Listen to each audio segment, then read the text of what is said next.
bien. Moi, juste signe si vous ne m'entendez pas. On peut à présent commencer cette session qui porte sur la prise de parole en public. Bienvenue. Nous sommes très heureux de vous accueillir dans le cadre de cette formation qui est très intéressante, une thématique qui touche tout le monde, notamment les jeunes. D'une façon ou d'une autre, nous sommes tous confrontés à cette problématique, la prise de parole en public. On est souvent mal à l'aise quand on est devant un public. Prendre la parole, c'est pas évident, c'est pas facile. C'est un art et ça s'apprend. Donc, merci beaucoup de vous être de vous être connecté. Merci pour l'intérêt que vous portez à cette session. Je suis très heureux de modérer cette session, bien entendu, et je suis en compagnie de mes collègues, Ndeye Khady Diop, la directrice de la communication du Consortium Jeunesse Sénégal, et Simon Marou, qui est le chargé de communication et de relations presse, toujours au niveau du Consortium Jeunesse Sénégal. Donc, merci beaucoup pour l'intérêt manifeste que vous portez à cette session très importante pour vous, pour les jeunes, pour nous tous, de façon générale. Je me présente, moi, c'est Adrien Djegansen, assistant de programme et chargé des formations en ligne au niveau du Consortium Jeunesse Sénégal toujours. Si vous vous rappelez, en tout cas, pour ceux qui ont eu à participer aux sessions qui portent sur, aux sessions qui portent sur la rédaction de CV, la lettre de motivation, comment préparer et réussir son entretien d'embauche. Voilà, le déroulé, c'est d'habitude, nous demandons aux participants de participer de façon active. C'est extrêmement important. Parce que quand on participe à des sessions comme ça ne sert à rien si les gens ne participent pas, si les gens n'interagissent pas, si les gens n'apprennent pas des uns et des autres. Donc, nous vous demandons vraiment une participation active. N'hésitez pas de prendre la parole, n'hésitez pas de lever la main, nous vous donnerons la parole. N'hésitez pas d'ouvrir vos micros, on est entre jeunes. Et quand on est dans un environnement où il y a des jeunes, on s'invite ou bien on se motive à prendre la parole. N'hésitez pas aussi, le chat est là. Si vous voulez écrire une question, adresser une question à moi-même, aux formateurs qui sont là avec nous, n'hésitez pas à les adresser et on se fera un plaisir d'y répondre. N'hésitez pas aussi de couper vos micros, vos vidéos, si vous ne parlez pas, pour permettre à tout le monde d'apprendre dans des conditions optimales. Si vous voulez prendre la parole, je l'ai dit, ouvrez juste votre micro, levez juste la main. Moi, je me ferai le plaisir de vous donner la parole, ainsi vous pourrez contribuer ou poser la question directement. Juste des éléments de contexte par rapport à cette peut-être formation. Juste dire que le CIS, le Consortium Jeunesse Sénégal, est une fédération d'organisations réunies autour de la question du développement et de l'autonomisation des jeunes. Notre mission, c'est d'informer, d'engager, d'outiller à l'emploi, à l'entrepreneuriat et à la citoyenneté, les jeunes du Sénégal, mais aussi de l'Afrique de façon générale. L'initiative du Consortium Jeunesse Sénégal qui s'appelle Guichet Jeunesse Sénégal, qui est une plateforme numérique, c'est un guichet pour permettre aux jeunes d'accéder à des informations utiles, de se former, de s'informer, de trouver des informations qui peuvent les aider tout simplement à mieux positionner dans le monde actuel. Donc, si vous avez besoin d'offres d'emploi, si vous avez besoin d'informations, des articles, etc., sur différents domaines, mais aussi dans le cadre de ces formations, si vous avez envie de vous former, on a une plateforme en ligne qui a été développée récemment. N'hésitez pas vraiment à vous y rendre, créer un compte et à y aller chaque jour pour exploiter ces ressources-là. Il y a une communauté WhatsApp, je vous inviterai à rejoindre cette communauté tout à l'heure. Mais nous allons sans plus tarder peut-être attaquer ce qui nous réunit ce matin. Je le disais tout à l'heure, nous sommes en compagnie de Simon Marou et de Ndeye Khady Diop qui vont animer la session. Dans un premier lieu, Simon va revenir sur un peu quelques éléments, peut-être notamment vous poser quelques questions pour vous mettre dans le bain de cette session. Et Ndeye Khady, après ces questions qu'il va vous adresser, Simon, Ndeye Khady va faire un petit partage d'expérience. Qu'est-ce qu'il a? Parce qu'elle est déjà dans le domaine de la communication depuis longtemps, très expérimentée. J'imagine qu'elle a pas mal de partage à faire avec nous. Donc, Ndeye Khady va revenir un peu sur le partage d'expérience. Quelle est sa plus mauvaise expérience? Quelle est sa plus belle expérience dans le domaine de la prise de parole en public?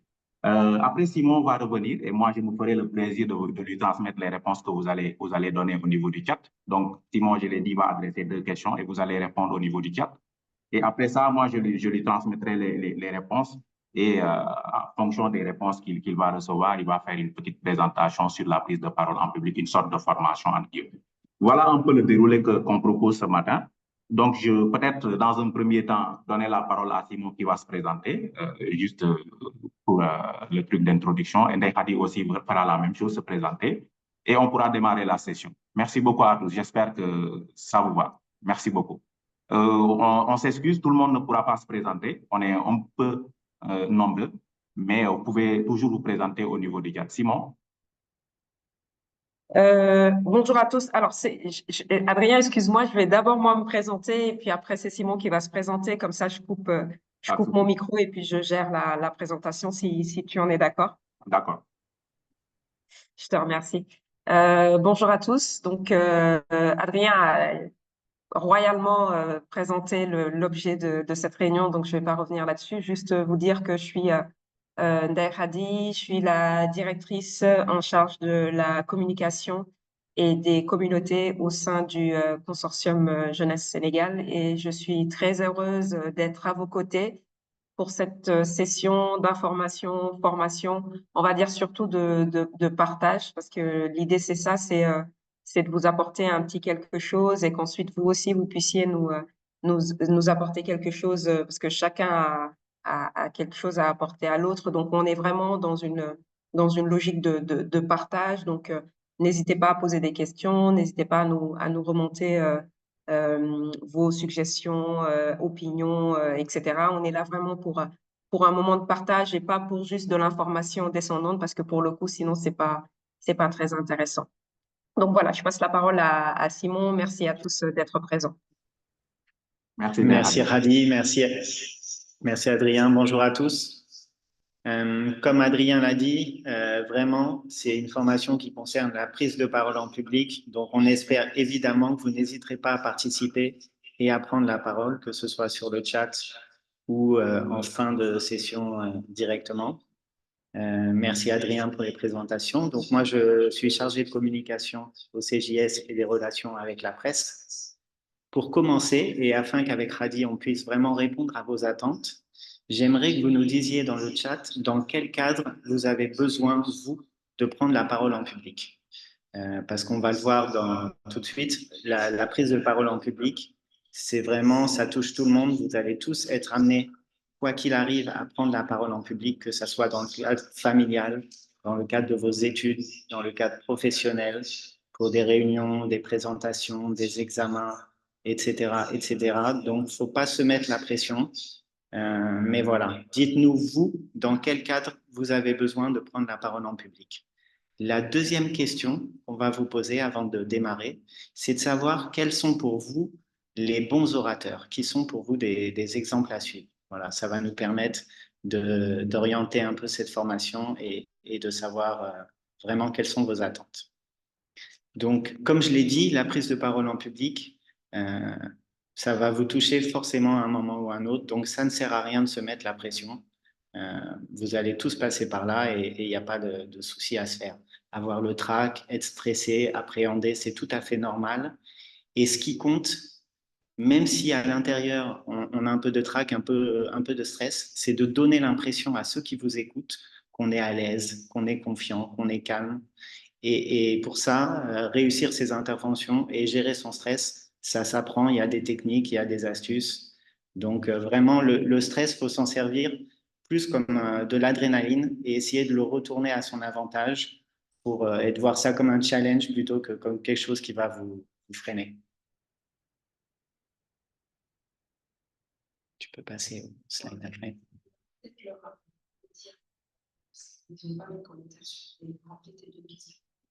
Donc, je vous rappelle les deux questions. La première, dans quel cadre vous avez besoin de prendre la parole en public? Donc, donnez vos réponses dans le chat.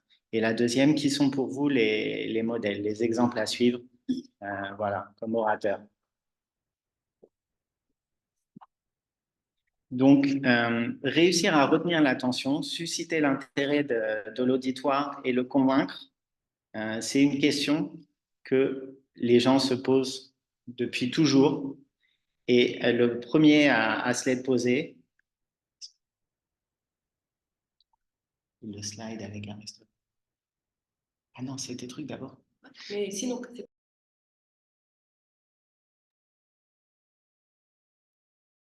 Simon, tu peux réactiver ton micro. Hein. Je l'avais désactivé parce qu'il y avait.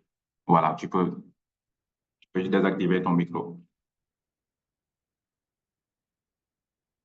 Simon, tu m'entends?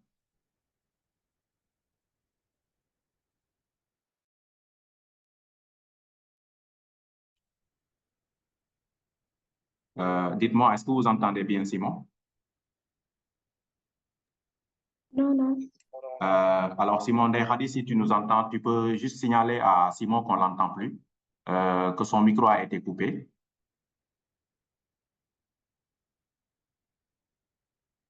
Alors, je vais essayer de le joindre rapidement, mais là, on l'a perdu, il a oublié d'activer son micro.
Est-ce que vous nous entendez là?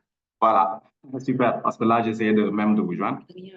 Depuis presque à peu près 3 minutes, on ne vous entend plus. Simon avait coupé son micro. Certainement, voilà, il n'avait pas Adrien? fait attention. Oui, Ndeye Khady, tu m'entends? Oui, là je t'entends. Et dites-nous à quel moment est-ce que vous ne nous entendiez plus? À peu près à 3 minutes, juste au niveau de, juste quand il commençait, bon, il avait un peu il avait un peu abordé les questions, mais juste après ça, juste à peu près quelques secondes après, on ne l'entendait plus. Donc, quand il a commencé à parler d'Aristote avec les trois, le logos, etc., vous n'entendiez pas? Non, on n'entendait pas. Bah, il va reprendre. Est-ce que là, vous nous entendez super bien ou pas? Voilà, là c'est bon, ça va aller. Il va reprendre. Oui, Désolé. ça marche. Toutes mes excuses. Donc, j'expliquais que, effectivement, l'art oratoire, l'art de convaincre, c'est une question qui nous tracasse depuis toujours et depuis l'Antiquité, notamment avec Aristote. Et il y a 3 dimensions dont il faut tenir compte. C'est le logos, donc la parole, le fond du message, l'éthos, le comportement, l'image qu'on va renvoyer, et le pathos. Donc, c'est très important de composer avec les trois. Le logos, c'est le fait d'utiliser un raisonnement qui est logique, d'avoir un argumentaire qui est construit, de présenter des faits, des statistiques. Et là, on fait appel à la rationalité du public pour essayer de le convaincre. L'éthos, c'est l'image qu'on va renvoyer, c'est le messager. Le but, c'est d'être crédible, c'est d'inspirer la confiance, de donner bonne impression. La forme permet de mettre en avant le fond. Et la 3e dimension, c'est le pathos, c'est l'émotion. Ça permet de susciter des émotions chez l'auditeur, de l'empathie, de la sympathie. Et ça, on gagne sa confiance en faisant ça. Donc, il faut vraiment composer toujours avec les 3 dimensions parce qu'on peut avoir un logos très construit, un argumentaire construit, un bon discours. Si la forme dessert le fond, si on est hésitant, si on a la voix qui tremble, les mains dans les poches, qu'on regarde à gauche, à droite, qu'on n'est pas à l'aise, on va perdre son auditoire. Les gens, on ne va pas inspirer confiance, malgré le propos. Et à l'inverse, on peut être très bon dans la forme et raconter n'importe quoi. Donc, c'est vraiment important de tenir compte de ces 3 dimensions et on l'a vu récemment avec l'exemple de la campagne électorale.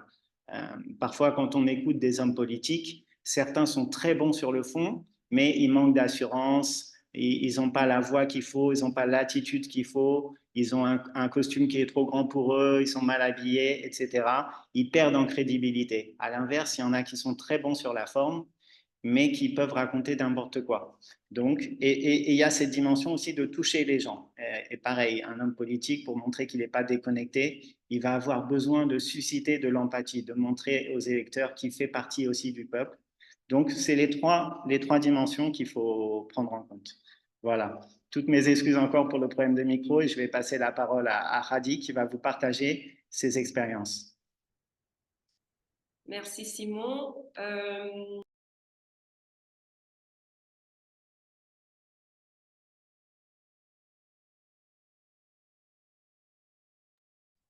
Les études que j'ai faites, c'était en communication. Toutes mes expériences professionnelles, c'était en communication. Et pour le coup, la prise de parole en public, c'est quelque chose pour laquelle on est préparé dans le cadre de nos études. Alors, vous nous excusez, il y a les éboueurs qui passent pour les poubelles. Ça fait aussi partie du charme de la formation. Donc, je disais que la prise de parole en public fait partie des formations qu'on a quand on fait de la communication, notamment via le média training. Et c'est quelque chose qu'on fait au quotidien, que ce soit de façon institutionnelle, lors de réunions, d'événementiels, etc., ou même dans nos échanges au quotidien. Donc, la pire expérience que j'ai eue, parce que Simon est revenu là-dessus tout à l'heure et on va encore approfondir le sujet de la préparation avant la prise de parole en public, parce que c'est très important. Voilà, voilà. La pire expérience que j'ai eue, c'était en 2019. Dans le cadre d'une fonction que j'occupais de responsable communication dans un établissement public qui accompagne des personnes handicapées. J'avais organisé un événement pour 2500 salariés. Donc, vous voyez un peu sur la photo de droite, c'est une partie de la salle hein, qu'on a. On ne pouvait pas faire de photos gros plan parce qu'il y avait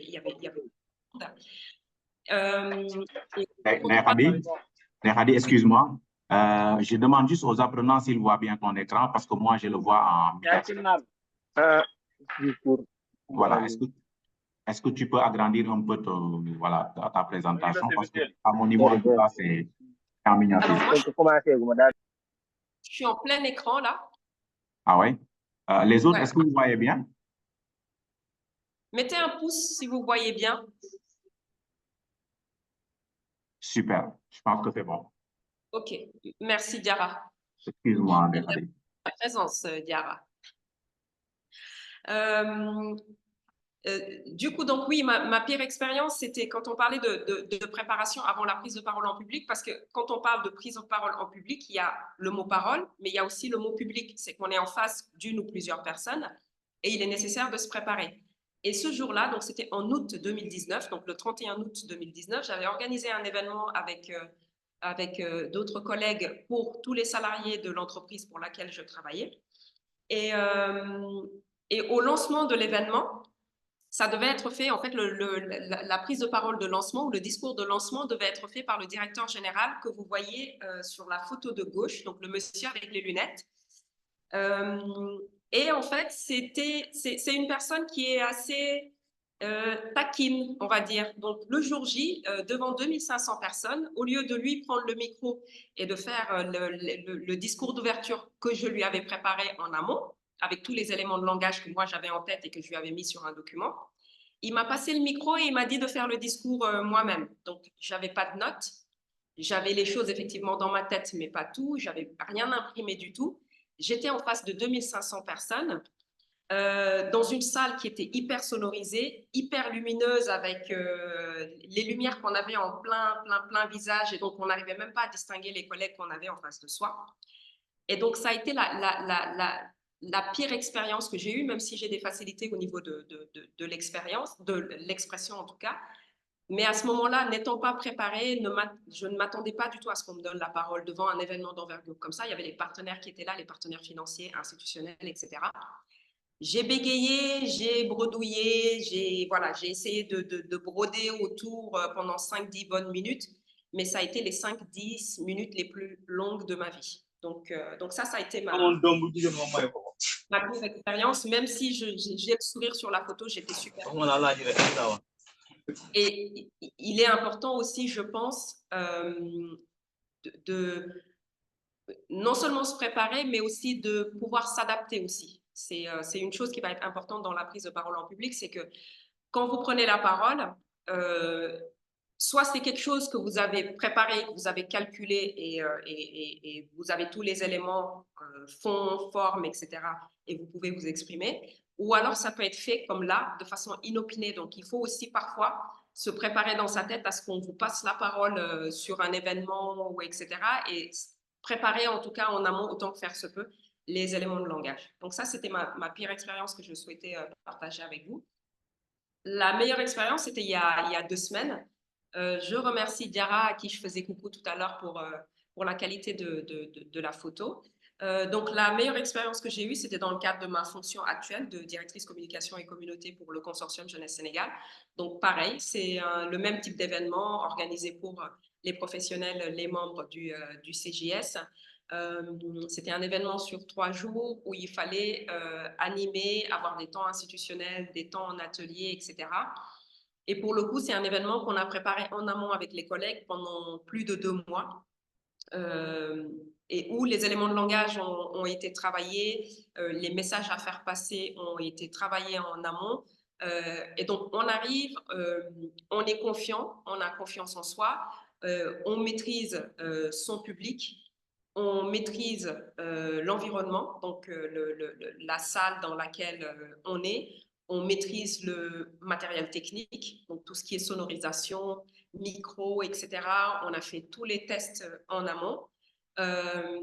Et du coup, comme le disait l'autre, ce qui se conçoit bien s'énonce clairement et les mots pour le dire arrivent aisément. Alors, je vous laisse aller chercher quel auteur c'est et me dire avant la fin de la formation quel auteur a dit ça, parce que je ne m'en souviens absolument pas.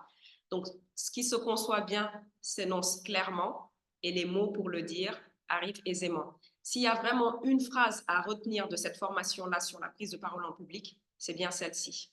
Je repasse la parole du coup à mon collègue Simon. Merci Nerhadi pour ces premiers éléments qui me semblent Après ce partage d'expérience, on va repartir un peu sur la théorie, si vous voulez bien. Il y a une règle qu'on appelle la règle des 7 C pour bien réussir sa prise de parole en public. Les 7 C sont la clarté. Évidemment, il faut être clair. Il faut que le discours soit compréhensible de tous. Ça veut dire des phrases pas trop longues, un discours bien construit, etc., etc. Il faut être concis. Ça ne sert à rien d'endormir, entre guillemets, son auditoire avec trop d'informations, trop de choses. Ensuite, il faut être concret. Il faut donner des exemples. Il faut être proche de la réalité. Et là, je rebondis sur ce que disait Radi, c'est important de connaître son public pour pouvoir utiliser les exemples qui vont marquer l'auditoire. Ensuite, il y a la correction. Évidemment, il faut éviter les fautes de grammaire, de syntaxe, et il faut employer le bon ton. Là aussi, tout dépend du public. Il y a également la cohérence, faire en sorte que les idées s'enchaînent de manière logique. Donc là aussi, ça rejoint la préparation. On travaille à l'avance sa prise de parole quand on peut et on a un plan qui est clair. Ensuite, il faut être complet, donner toutes les informations utiles de la façon la plus simple possible, tout en restant concis. Donc, c'est aussi une histoire d'équilibre. Et le dernier C, c'est la courtoisie. Évidemment qu'il faut être poli, il faut respecter son public. Lorsqu'on vous pose des questions, il n'y a pas de questions bêtes, il faut rester humble. Le savoir-être est aussi important que le savoir-faire et il faut le montrer. Là, donc, se préparer à l'avance. Comme le disait Radi, c'est très important. La préparation est primordiale. Il faut essayer au maximum de maîtriser son sujet, de répéter son intervention afin de bien gérer son temps et de diminuer le stress. Quand vous savez ce que vous allez dire, il y a moins de stress. Donc, un message qui est clair et concis, un plan qui est structuré. Essayez d'avoir des notes qui sont synthétiques. Si vous avez trop de notes, Vous allez passer votre temps plongé dans vos notes au lieu de regarder votre auditoire. Vous allez vous perdre dans vos notes. Donc, quand vous maîtrisez et que vous avez préparé votre intervention, vous savez ce que vous allez dire. Vos notes, il suffit de mettre le plan, quelques mots-clés et ça suffit. Il faut travailler son introduction et sa conclusion. C'est important parce que l'introduction, c'est ce qui va donner votre première impression. Et si la première impression est bonne, vous avez accroché votre auditoire, ils vont vous suivre.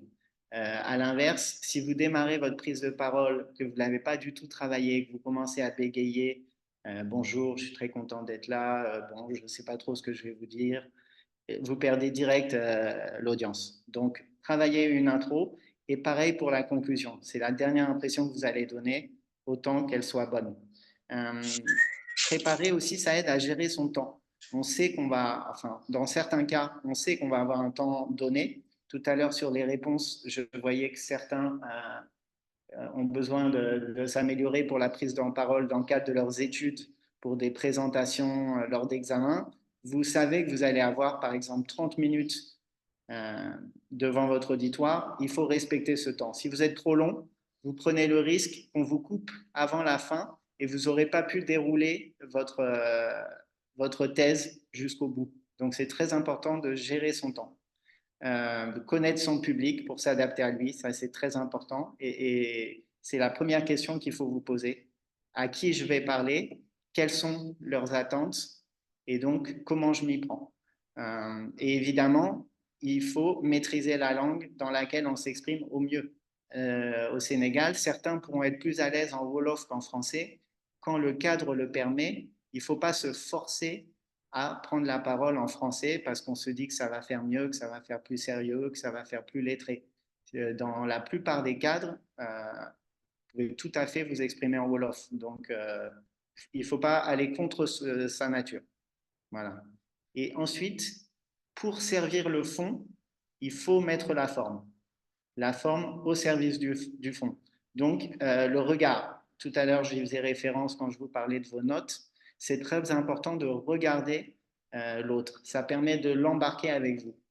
Une prise de parole en public, vous n'êtes pas face à des gens qui vont vous juger.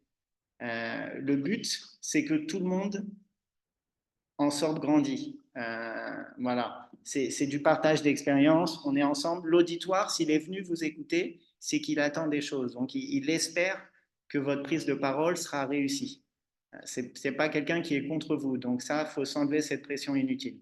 Donc, vous regardez les gens et l'idée, quand il y a plusieurs personnes, c'est de regarder à tour de rôle les personnes pour que tout le monde se sente impliqué. Alors, il ne faut pas avoir le regard trop fuyant, mais pour chaque argument que vous allez développer, vous pouvez regarder une personne dans la salle. Et ensuite, quand vous passez à un autre argument, vous regardez quelqu'un d'autre. Ça permet à tout le monde de se sentir impliqué et concerné. Aussi, regarder les gens, ça vous permet de voir les réactions du public. Vous pouvez les utiliser, vous pouvez demander au public de rebondir sur ce que vous dites. Ça vous oblige aussi à faire des pauses si vous voyez dans les yeux de votre public qu'il y a quelque chose qui n'a été pas compris, etc. Vous pouvez le développer.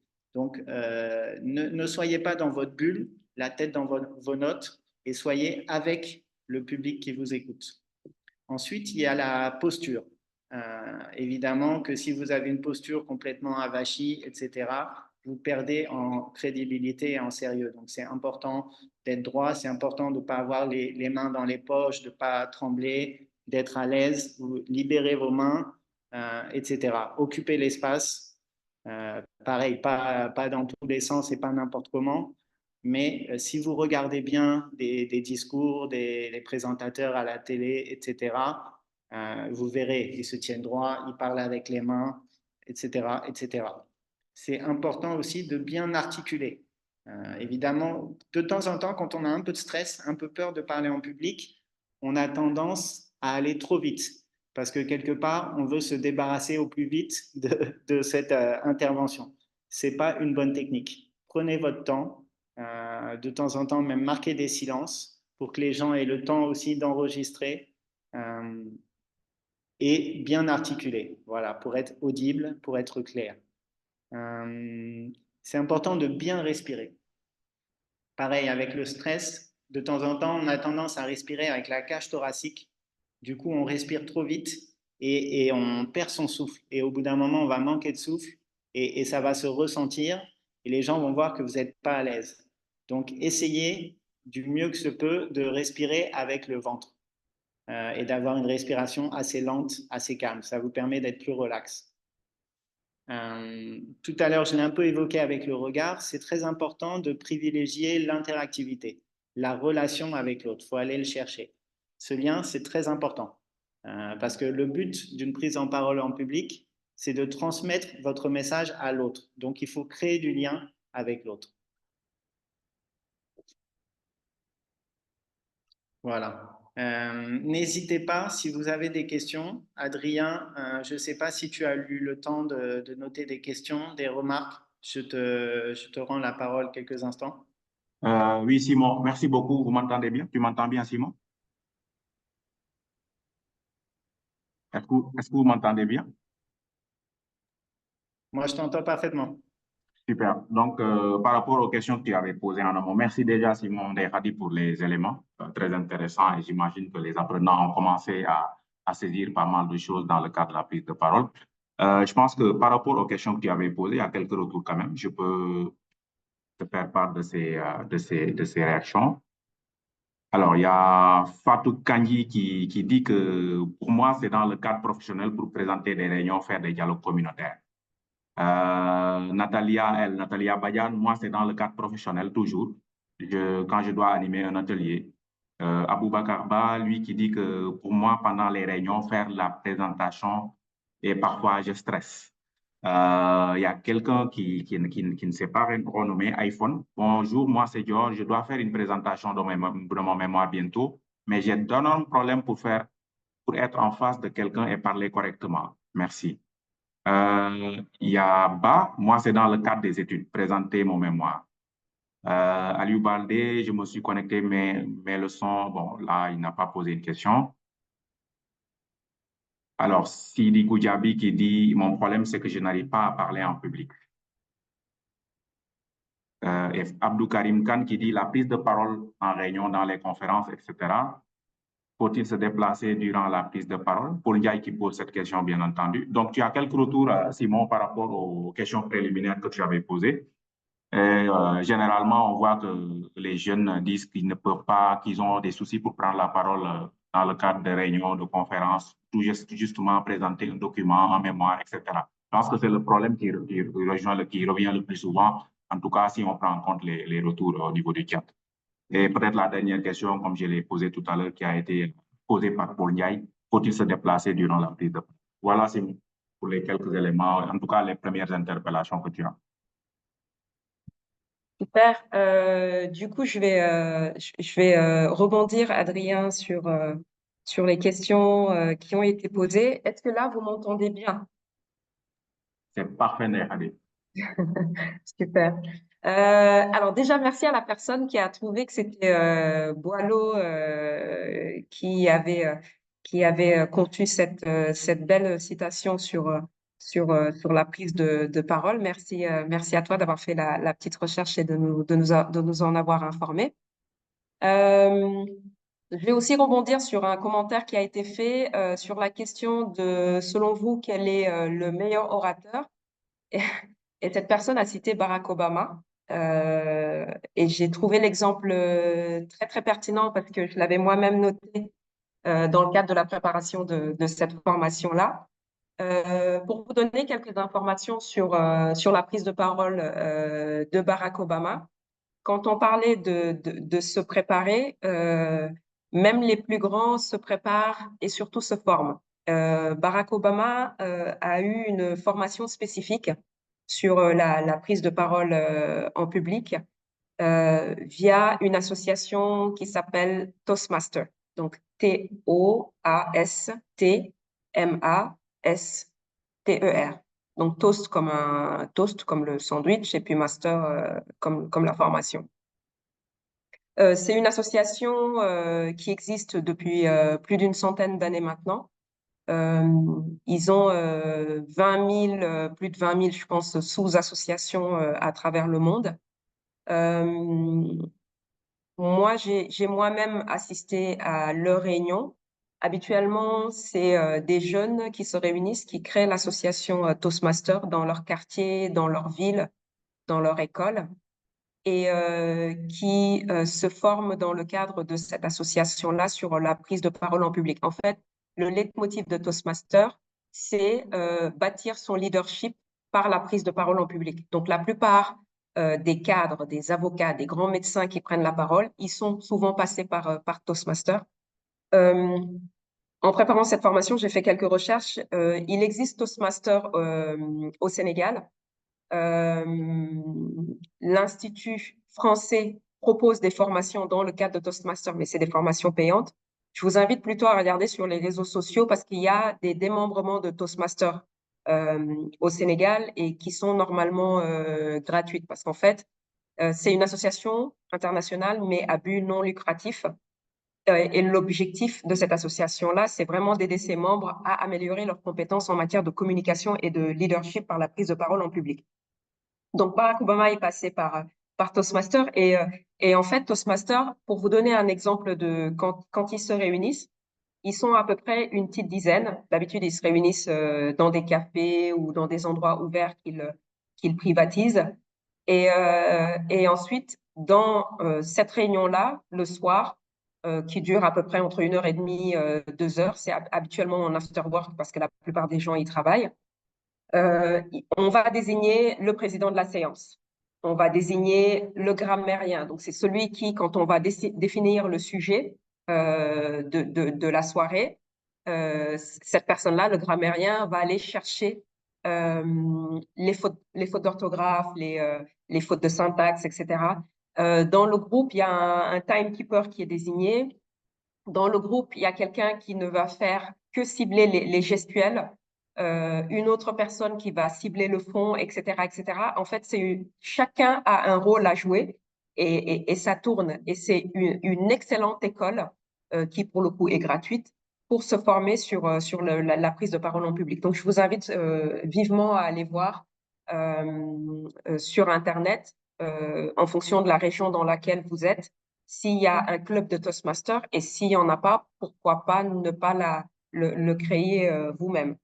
Il y a une personne qui parlait des difficultés qu'ils ont pour prendre la parole. Je vais dire, il n'y a pas de recette toute faite sur le fait d'être parfait dans la prise de parole en public. C'est comme tout, ça s'acquiert avec l'expérience et ça s'acquiert avec la pratique. Mais il y a une chose qui peut potentiellement vous aider, par exemple, c'est le théâtre, pour le coup.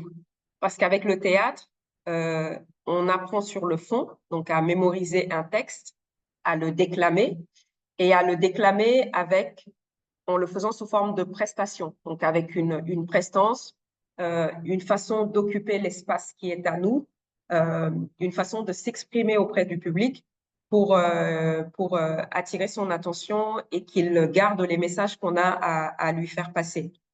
Oui, la prise de parole, c'est aussi un tout petit peu de la manipulation, parce que derrière, on est un peu dans de la séduction, on est dans ce jeu-là où on veut capter l'attention de la personne et aussi lui faire passer des messages.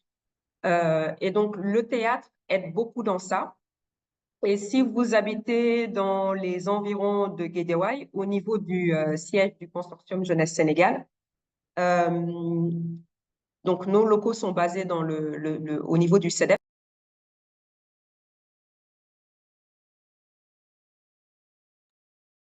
Ndeye, tu as coupé ton micro.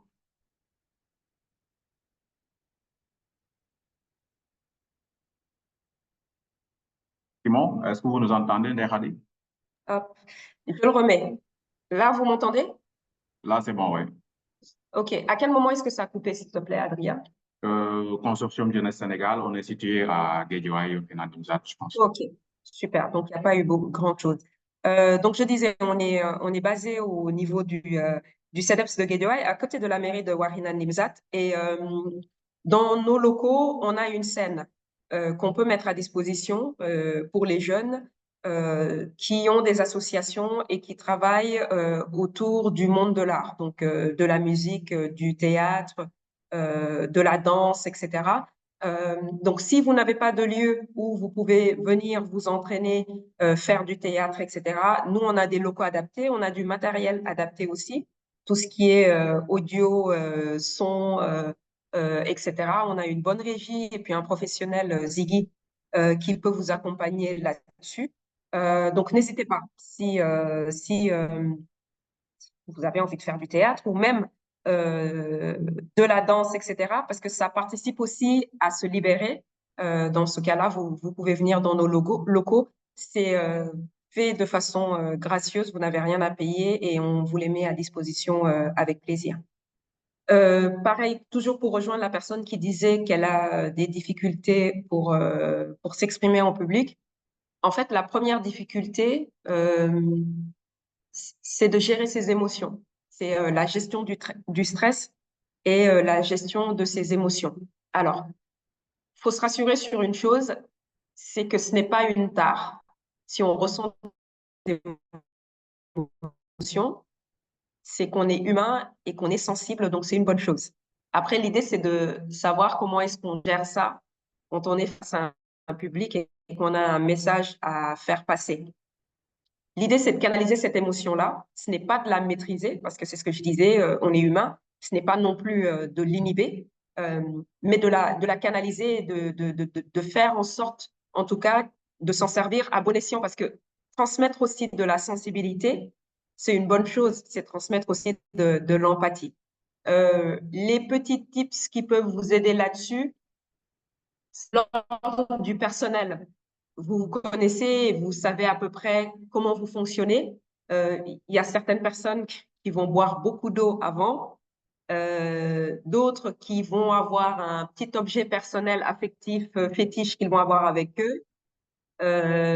D'autres encore vont se réfugier au préalable dans la prière.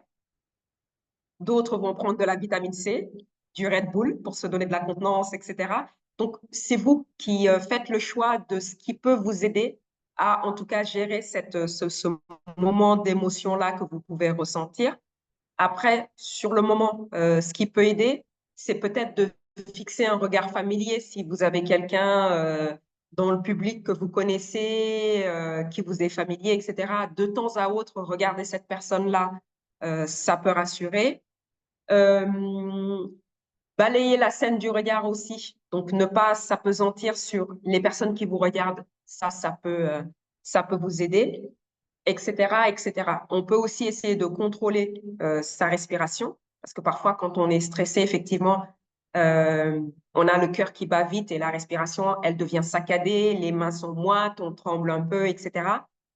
On peut faire des séances de relaxation avant, au préalable, si ça peut nous détendre. Autre chose qui aide beaucoup, en tout cas moi qui m'aide beaucoup, c'est la pratique du sport. Quand on fait du sport, on travaille sur sa respiration, on travaille sur sa cardio, on travaille sur son physique aussi. Et derrière, on maîtrise sa respiration, ou en tout cas, on apprend à maîtriser sa respiration ou à respirer mieux en tout cas. Et on a surtout un peu plus confiance en soi, parce qu'en fait, prendre la parole en public devant une personne ou devant 1000 personnes, faut être sacrément armé, il faut avoir confiance en soi. Et pour le coup, le sport aide aussi à avoir confiance en soi. Autre conseil, c'est de s'appuyer sur quelque chose ou quelqu'un. Quand je disais tout à l'heure de s'appuyer sur un regard familier, on peut aussi s'appuyer sur quelque chose, c'est-à-dire un pupitre, quand le lieu le permet. On peut s'appuyer sur un support visuel, c'est qu'on a préparé en amont une présentation et donc le support nous rassure un peu et permet de canaliser notre émotion et de nous recentrer sur les messages à faire passer, sur ce qu'il faut dire, ce qu'il ne faut pas dire, etc. On peut rédiger un discours aussi, les plus grands le font, les plus grands présidents, etc. Quand ils viennent sur des événements, des grandes assemblées au niveau des Nations Unies, etc., ils ne parlent pas spontanément, ils ont toujours un discours qui est préparé et qu'ils lisent à la virgule près. Donc, il ne faut pas s'empêcher de faire ça aussi. Alors, attention, quand on est sur le discours, c'est que, bien évidemment, il y a un temps de préparation derrière pour la rédaction du discours. Et le jour J, on va jouer sur l'espace, on va jouer sur l'intonation de sa voix, parce qu'en fait, lire un discours, ça peut être très réverbatif. L'attention humaine, on la retient sur 1 minute 20. Donc, en gros, quand on parle un peu plus d'une minute 20, on perd l'attention de la personne. Et donc, ce qui va être important sur le discours, c'est de noter les temps de ponctuation où, avec sa voix, on va marquer certains mots pour que les gens se réveillent et nous réécoutent de nouveau. Donc, ça va être très, très important. Ne pas hésiter aussi à s'appuyer, donc ça rejoint ce que je disais tout à l'heure, sur un collègue, une personne qu'on connaît, etc., etc. Autre chose d'important, et ça, Simon est revenu là-dessus, c'est gérer son temps. À l'Assemblée nationale, française en tout cas, ils coupent le micro. Il y a un temps, je pense que c'est 2 minutes ou 3 minutes pour les députés. Au-delà de ce temps-là, on coupe le micro. Et donc, il est important, comme le disait Simon en amont, de se préparer et même de se chronométrer. Il m'est arrivé dans mes précédentes fonctions de rédiger des discours pour, par exemple, ma présidente de conseil d'administration sur des événements. Je rédigeais le discours, je comptais le nombre de mots et ensuite, je lisais le discours avec un bon ton et en me chronométrant. Et quand il faisait plus de 3 minutes ou plus de 4 minutes, j'étais obligée de tailler dans le texte, d'enlever des paragraphes ou de réduire, etc., etc. Donc ça, faut pas hésiter à le faire. C'est se préparer en amont sur le fond, mais se préparer en amont aussi sur la forme. Donc au niveau de la gestion de son temps et au niveau de sa gestuelle, de comment on utilise ses mains, comment on utilise l'espace, comment on regarde les gens, etc., etc. De nos jours, c'est facile de le faire. Moi, personnellement, à l'époque où je faisais mes études, on faisait ce qu'on appelait du média training. Donc, en fait, il y avait un journaliste qui venait avec sa caméra, nous, on était derrière, et en fait, on faisait comme si on faisait un reportage, et ensuite, il nous disait ce qu'il fallait corriger dans notre façon de faire, dans notre expression, etc., etc. De nos jours, avec les smartphones, quasiment tout le monde en a un, c'est facile de le faire. C'est que vous posez le smartphone, vous le mettez en mode vidéo, vous vous enregistrez. Et après, vous vous regardez. Vous voyez ce qu'il y a à corriger au niveau de votre façon de vous exprimer, au niveau de votre gestuelle, au niveau de votre regard, au niveau de votre ton, etc. Et n'hésitez pas à le faire à plusieurs. C'est-à-dire, vous êtes un groupe de 5 copains ou de 5 étudiants. Il y en a un qui filme, un autre qui va gérer l'expression, un autre qui va donner des conseils sur la gestuelle, etc., etc. C'est quelque chose qui se travaille en groupe et ça vous permet aussi de travailler, de vous entraîner à parler en public, à un public, même si ce public-là, il vous est familier, vous le connaissez, mais à le faire de façon sérieuse. Donc, euh, les Anglais disent practice makes perfect. Ben, il y a que ça en fait qui marche. C'est de s'entraîner euh, et de se dire que tout le monde ressent du stress. Euh, Même le plus grand chanteur ou le plus grand acteur avant de monter sur scène, il ressent du trac, il ressent du stress, alors qu'il a l'expérience de ça. Donc, faut pas en avoir peur. C'est quelque chose qu'il faut prendre en main, en avoir conscience et y aller. Donc voilà, je pense que j'ai assez parlé. En tout cas, l'idée, c'est de pouvoir échanger avec vous. Donc, n'hésitez pas à prendre la parole, à poser des questions, soit sur le chat où vous pouvez, avec l'autorisation d'Adrien, bien sûr, activer votre micro et nous poser vos questions en direct. Merci Neradi, c'est intéressant comme approche. Je pense qu'on est arrivé au moment des questions-réponses. Si vous avez des questions, des contributions, comme elle l'a dit, n'hésitez pas à lever la main directement parce que là, on aborde la thématique de la prise de parole. Donc, c'est la plus simple pour nous de vous entendre, vous exprimer et poser directement vos questions ou vos contributions. Je vois des experts aussi qui sont là avec nous. Donc, n'hésitez pas à partager votre expérience, si vous avez des éléments à partager avec les apprenants. N'hésitez vraiment pas. On est dans une ambiance de partage d'expérience, de partage de connaissances, de compétences. Donc, n'hésitez surtout pas. Le chat est là aussi. Exploiter le temps qui nous reste pour revenir sur pas mal de choses. Je vois que beaucoup ont dit qu'ils n'arrivent pas à prendre la parole en public ou présenter juste même un document, c'est compliqué. Un vrai parcours de combattant. Donc, je pense que c'est l'occasion d'échanger avec Ndeye Khady et Simon, même si Ndeye Khady est revenu largement sur des éléments un peu techniques, des outils, des méthodes pour vous permettre d'être à l'aise dans le cadre de vos prises de parole respectives. Donc, voilà Natalia qui lève la main déjà. Natalia, vous pouvez ouvrir votre micro.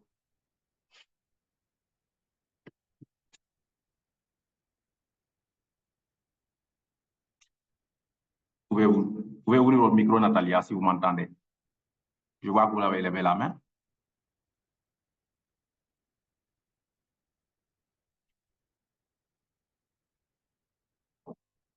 Alors, je pense que Natalia ne nous entend pas. Si vous nous entendez, en tout cas, n'hésitez pas à ouvrir votre micro. Vous avez levé la main. C'est le micro pour l'ouvrir, c'est simple. Vous voyez, voilà, exactement. Allô? Oui, Nathalie, j'espère que vous allez bien. Allô? Natalia, vous nous entendez? Je pense que vous ne nous entendez pas bien. Mais sinon, vous pouvez poser votre question au niveau du chat. On essaiera de prendre en charge de toute façon la question.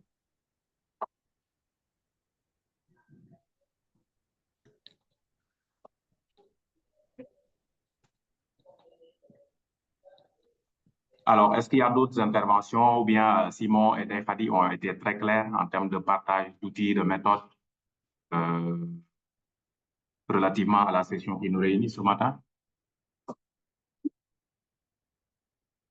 En tout cas, moi, je retiens une chose importante, c'est-à-dire que Fadi en terminant, a abordé, à en parler. Nous tous, nous avons le tract d'une façon ou d'une autre. Même les plus grands orateurs, ils ont le tract. Ils ont un peu ce stress-là. Mais la question, c'est de voir comment on gère justement ce tract, ce stress-là, un travail de tous les jours. Personne ne s'est réveillé un bon matin pour avoir toutes ces qualités-là, pour prendre la parole à l'aise, la parole en public à l'aise. Je pense que c'est un travail de tous les jours. C'est aussi se documenter, voilà, se poser les bonnes questions, se mettre dans une posture de prise de parole, etc. Les exemples de se filmer, etc. Mais aussi de se mettre en groupe pour parler en public. Ça aussi, ça peut aider. Alors, Simon, je vois que Simon a levé la main. Natalia, toujours qui lève la main. Mais si vous nous entendez cette fois-ci, Natalia, posez juste votre question au niveau du chat si le problème de micro n'est pas réglé, bien entendu. Simon?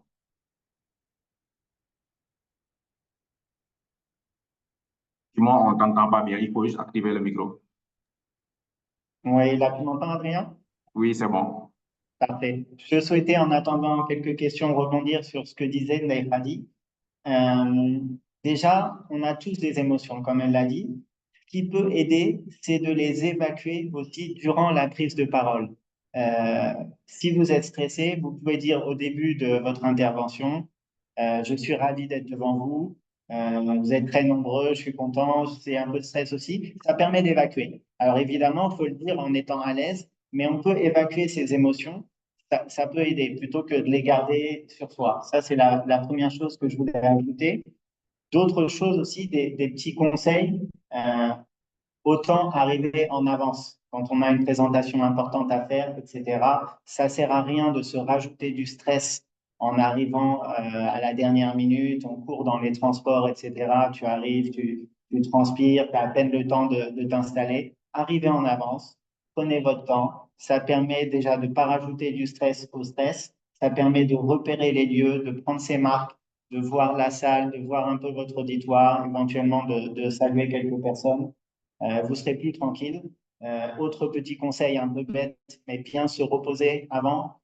On sait qu'on a une présentation importante ou une thèse à présenter le lendemain. Ça sert à rien de se coucher hyper tard parce qu'on est stressé. Essayez de vous coucher, de vous reposer tôt. C'est pas à la dernière minute que vous allez tout changer. Donc, il vaut mieux arriver en forme, reposer et la tête claire plutôt que de courir, de dormir 3 heures la nuit qui a précédé votre prise de parole. Dernière chose, tout à l'heure, Hadi parlait de Toastmaster. Il y a aussi un site qui est très bien fait sur lequel vous pouvez aller, c'est projetvoltaire.fr. Voilà, ils ont aussi plein de conseils, donc ça peut aider. Après, sur le stress, on a vu les questions. C'est à vous de vous connaître, de travailler un peu sur vous pour savoir qu'est-ce qui vous stresse. Et avant de peut-être, comme vous savez que vous avez du mal à parler en public, forcez-vous à prendre un peu plus la parole dans le cadre familial, dans le cadre de soirées avec vos amis où on débat politique, on refait le monde, etc. Faites-vous un peu violence. Habituez-vous à prendre la parole devant des personnes, même si c'est votre famille, vos amis, etc. Ça, c'est une habitude et ça vous aidera par la suite. Voilà, Adrien, je te rends la parole. Du coup, je vais me permettre, Adrien, juste de reprendre la main suite à l'intervention de Simon, pour vous donner aussi une autre information par rapport à nos locaux qui sont à Guédiawaye, si vous êtes dans le coin. On organise régulièrement des ateliers avec le club de littérature. Donc pareil, en nous suivant sur les réseaux sociaux, vous pouvez être au courant de la date de ces ateliers-là. On a un espace au niveau de la médiathèque qui permet d'accueillir du public et de pouvoir échanger sur des thématiques. Donc sur la forme, vous avez vraiment l'aspect prise de parole en public. Et sur le fond, si vous êtes un féru de littérature, quelle qu'elle soit, hein, littérature africaine, occidentale, etc., vous pouvez venir et participer à ces clubs de littérature. C'est un excellent entraînement, c'est gratuit, c'est ouvert à tout le monde, etc. Vous pouvez venir librement. Et c'est un excellent atelier ou un excellent moyen, en tout cas, de pouvoir se tester sur la prise de parole en public. Vous pouvez y aller crescendo, c'est-à-dire au début, vous assistez, vous voyez un peu comment ça se passe, vous tâtez le terrain, vous êtes en mode observateur, etc. Et ensuite, au fur et à mesure, quand vous sentez que vous êtes à l'aise, là, vous pouvez vous lancer et puis faire part de vos avis sur les différents sujets. Alors, nous, on a assez parlé. Moi, j'ai envie de vous connaître. Là, derrière vos écrans, je vois pas mal de noms de jeunes filles notamment. Et je vous ai fait part, moi, de ma pire expérience et de la meilleure expérience que j'ai eue en prise de parole en public. Et je voudrais vous entendre aussi, c'est-à-dire même si vous êtes gêné et que vous voulez pas activer votre caméra, il n'y a pas de souci. Mais au moins, faites-nous part aussi, c'est ce que je vous disais tout au début, on est là pour partager. Donc moi, j'ai pas envie de ressortir de cette formation en étant un peu frustrée de me dire j'ai donné de l'information mais j'en ai pas reçu parce que je voudrais aussi apprendre aujourd'hui de vous. Quelle est l'expérience que vous avez en prise de parole en public? Est-ce que c'est pour un mémoire? Est-ce que c'est pour une thèse? Est-ce que c'est lors d'une réunion d'une association dans votre quartier? Est-ce que c'est pour un événement familial où vous avez pris la parole pour faire un témoignage lors d'un mariage, par exemple, sur un membre de votre famille, etc. Parce que la prise de parole, c'est dans le cadre professionnel, mais c'est aussi dans le cadre personnel. J'aimerais en savoir un peu plus sans que vous entriez trop dans les détails personnels, mais que vous me disiez ce que vous avez fait et ce que vous en avez retenu. S'il y avait des choses à réajuster ou s'il y avait des choses à refaire autrement, comment est-ce que vous feriez? Donc, j'aimerais bien vous entendre là-dessus. N'hésitez pas à activer votre micro avec la validation d'Adrien et à vous exprimer librement. Ou il y a une main levée. Natalia, du coup, j'espère qu'on va pouvoir vous entendre aujourd'hui.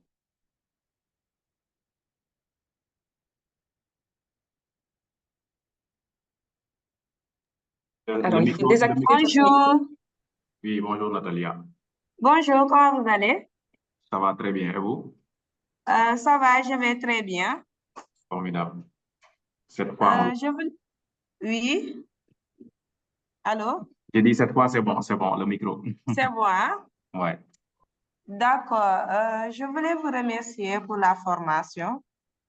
Bien vrai que je l'ai vue sur le net et je me suis vraiment intéressée sur ça parce que moi, bon, je suis agent de terrain. En tant que femme, j'ai du mal à m'imposer. Parce que déjà, étant femme, quand tu viens pour animer un atelier avec les hommes, pour trouver les mots adéquats, c'est un problème déjà de un. Et je suis en train d'encadrer des jeunes. Les jeunes ont leur propre mentalité, leur propre réalité. Maintenant, comment je peux faire pour faire passer mon message? C'est ça mon problème. Lors des exposés aussi, parce que je suis étudiante, quand je fais des exposés, pourtant je me prépare, j'ai des réponses, j'ai des questions, mais quand j'arrive là-bas, je perds le contrôle. Je suis tout le temps sûre parce que je ne sais pas comment je peux faire passer mon message. Et je voulais vraiment, si vous avez des conseils ou bien partager des expériences qui peuvent vraiment m'aider.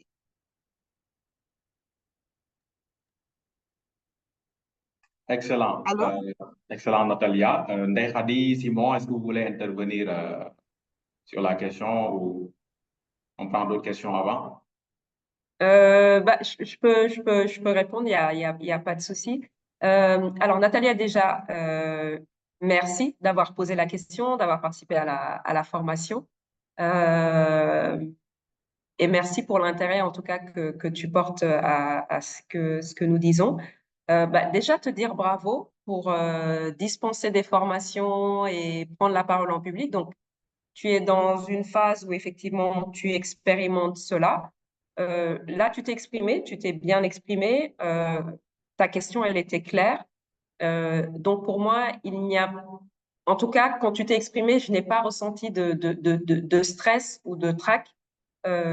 Tu t'es exprimé bien comme il faut. Donc pour ça, bravo. Après, est-ce qu'il y a une recette toute faite ou des conseils qu'on peut te donner pour maîtriser ce stress-là? Ça revient un peu à ce qu'on disait tout à l'heure, Simon et moi, c'est se connaître, connaître l'origine de son stress pour essayer de trouver des moyens ou des alternatives pour y remédier. Il n'y a pas de recette toute faite, c'est ce que je disais tout à l'heure. Certains vont se réfugier dans la prière, d'autres vont avoir un objet personnel familier avec eux, d'autres vont prendre de la vitamine C pour se booster, etc., etc. Donc il n'y a pas de recette toute faite. Après, quel que soit ton public, que ce soit des hommes, des femmes, des jeunes, des personnes âgées, etc., pars du principe que tu maîtrises ton sujet, que tu n'es pas là par hasard, que si tu prends la parole en public sur un sujet donné, c'est parce que tu as une expertise là-dessus. Et donc, ça rejoint un peu la question de la confiance en soi. C'est de se dire, si on est là, c'est qu'on est à sa place et qu'on a des choses à dire ou des choses à transmettre. Et donc, à partir du moment où tu as confiance en toi, quel que soit le public que tu as en face de toi, tu fais montre de confiance. Et donc, ils vont t'écouter. Il n'y a pas besoin parfois de s'imposer pour le coup. À partir du moment où on maîtrise ce qu'on dit, tout de suite, on a le respect de l'auditoire en face. Donc, il faut que tu te fasses confiance. Et tu as dit très, très bien au début que tu te prépares en amont. Donc, ça, c'est s'il y a bien effectivement une chose à retenir de cette formation-là, c'est ça. C'est de se préparer en amont. Tu le fais. Tu as tes notes. Si tu sens à un moment donné que tu te perds un peu et que tu es dans l'émotion, etc., on respire un coup et on se permet des moments de silence. Ça aide aussi, quand il y a des moments de silence, à rapprocher l'attention des personnes, notamment quand il y a des personnes qui discutent et qu'il y a des deuxièmes réunions qui se font dans la réunion. Les moments de silence te permettent, toi, de te recentrer sur ce que tu dois dire. Et ça suscite aussi la curiosité des gens parce que quand il y a du silence, tout de suite, on regarde la personne qui parle en se disant pourquoi est-ce qu'il y a du silence. Donc, ces petites secondes-là que tu gagnes te permettent de te remettre dans tes notes, de voir où est-ce que tu en es. Et au niveau des notes, c'est tout bête, mais la façon dont tu imprimes les documents, les feuilles, etc., c'est important. Moi, je me souviens quand je rédigeais les discours pour ma présidente de conseil d'administration, par exemple, je le faisais sur une feuille A4 que je divisais en deux.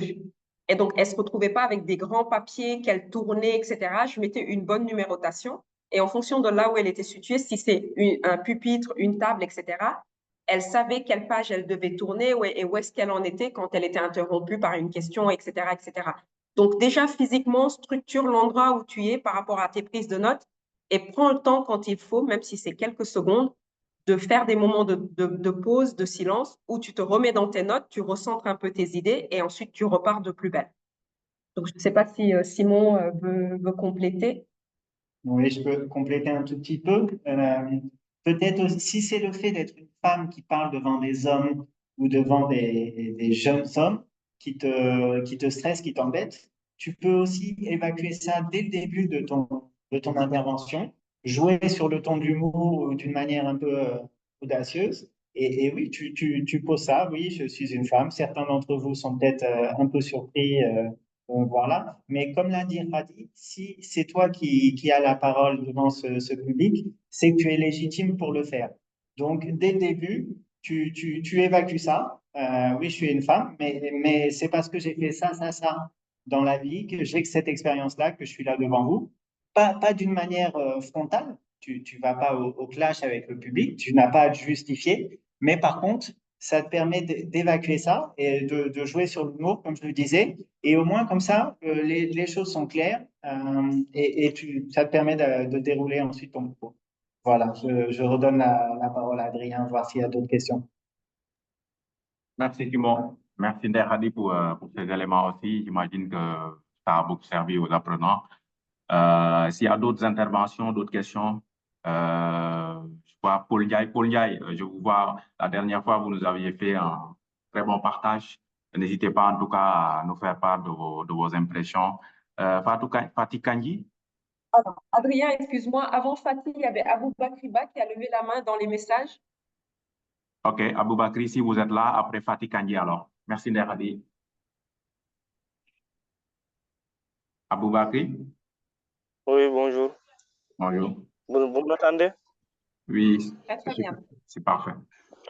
Oui, en tout cas, on vous remercie d'avoir pris cette initiative et que moi, j'aimerais bien en tout cas revenir sur la gestion du temps parce que parfois, j'ai du mal à gérer le temps et avant même de terminer mon thèse, le temps s'écoule. Et aussi, parfois, j'ai l'idée du débat et en tout cas, je perds tous les mots qu'il faut. Et je suis trop, et je me stresse trop même. Voilà. J'aimerais que vous me aidiez sur ces points-là. Merci. Merci Abou Bakri. Peut-être on donne la parole à Fatih Kandji pour qu'elle pose directement sa question avant qu'on ne passe aux réponses. Fatih, si vous êtes là.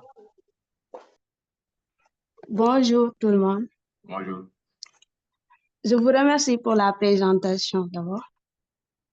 En fait, moi, mon problème est que pour faire une présentation, j'en ai d'énormes problèmes. Je fais la préparation.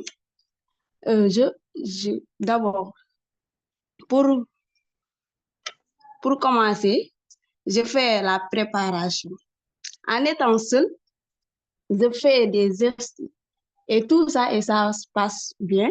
Mais pour faire la présentation, je perds tous les mots, je me stresse tellement.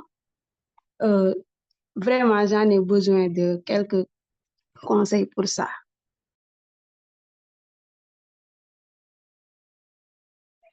Merci beaucoup Fatih et Abou Bakri, Nder Hadi, Simon.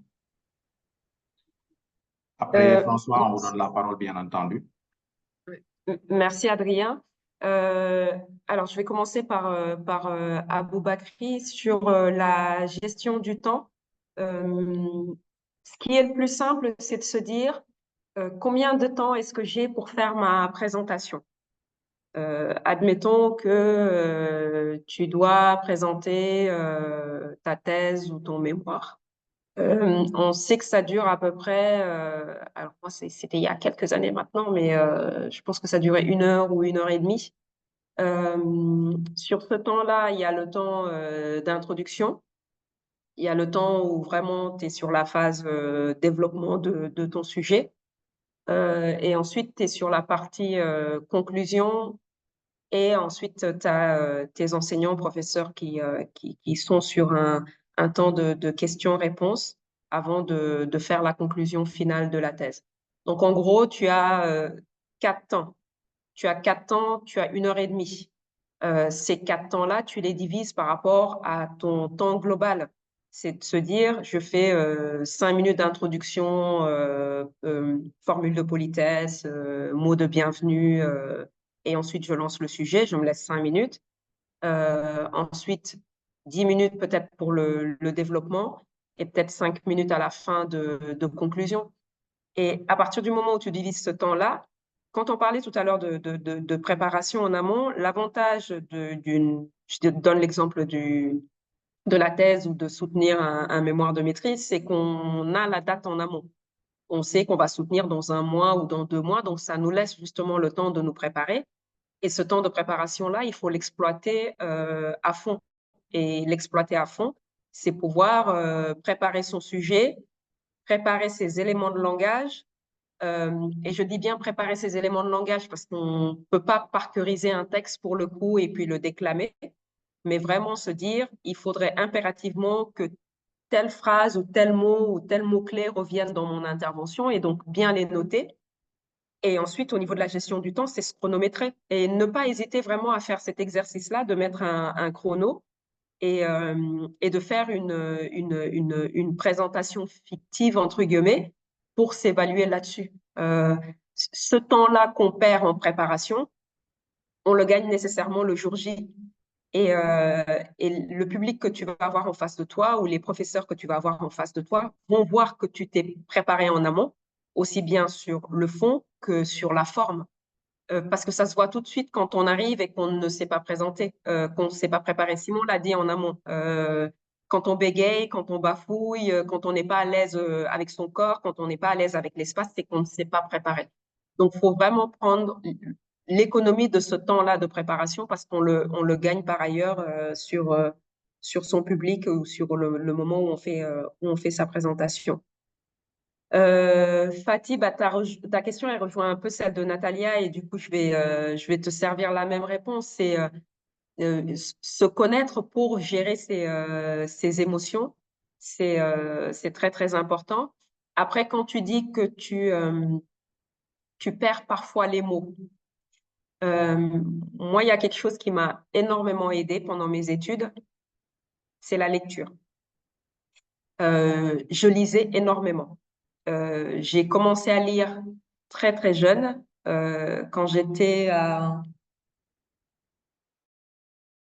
je pense que c'était en CM1 ou en CM2, j'avais une institutrice qui m'a donné le goût de la lecture.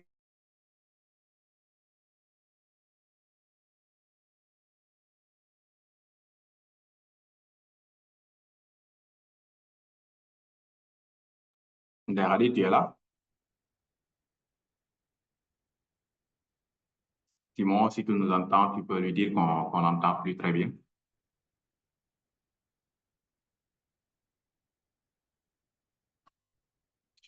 Alors, j'en profite peut-être pour donner la parole à apprendre. Il faut beaucoup lire. Et en fait, on est dans un pays où on a la chance d'avoir cette culture de la littérature. On a eu un ancien président qui était académicien, donc le président Senghor, et qui a insufflé un peu l'amour de la littérature au Sénégal. Et du coup, on a en tout cas les infrastructures ou les dispositifs pour pouvoir avoir accès à la lecture ou à la littérature et qui sont facilités, que ce soit dans les bibliothèques, dans les quartiers, etc. J'ai grandi dans une petite commune entre Diourbel et Kaolack. Et dans cette commune-là, il y avait même une bibliothèque à l'intérieur de l'église qui était tenue par les hommes d'église et qui les mettait gratuitement à notre disposition. Donc voilà, c'est une chance. C'est pas forcément aller acheter des livres parce que pour le coup, tout le monde n'a pas ces moyens-là. Mais il y a des dispositifs facilités pour avoir accès aux livres et beaucoup lire. Ça aide à faciliter sa diction et ça aide à faciliter sa prise de parole en public. Et toujours, je fais le lien avec ce qu'on propose au niveau du consortium Jeunesse Sénégal. Si vous passez dans le coin de Guédiawaye, on a une médiathèque qui est hyper fournie en termes d'ouvrages, que ce soit de littérature, de sciences, de culture, etc., qu'on vous met à disposition gratuitement.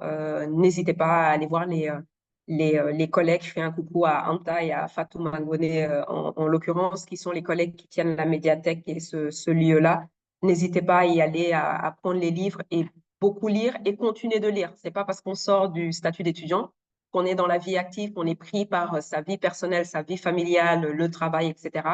Il faut avoir aussi des moments à soi et les moments à soi aussi, c'est pouvoir s'isoler et lire un bon livre, se replonger dans ces classiques de littérature ou alors lire les textes contemporains, lire de la presse aussi. Alors la presse de qualité, j'entends, pour pouvoir s'améliorer aussi dans son expression, ça aide beaucoup.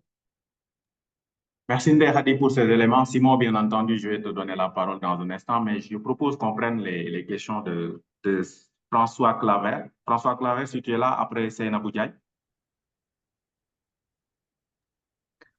D'accord, bonjour à tous. J'espère que je me fais bien entendre.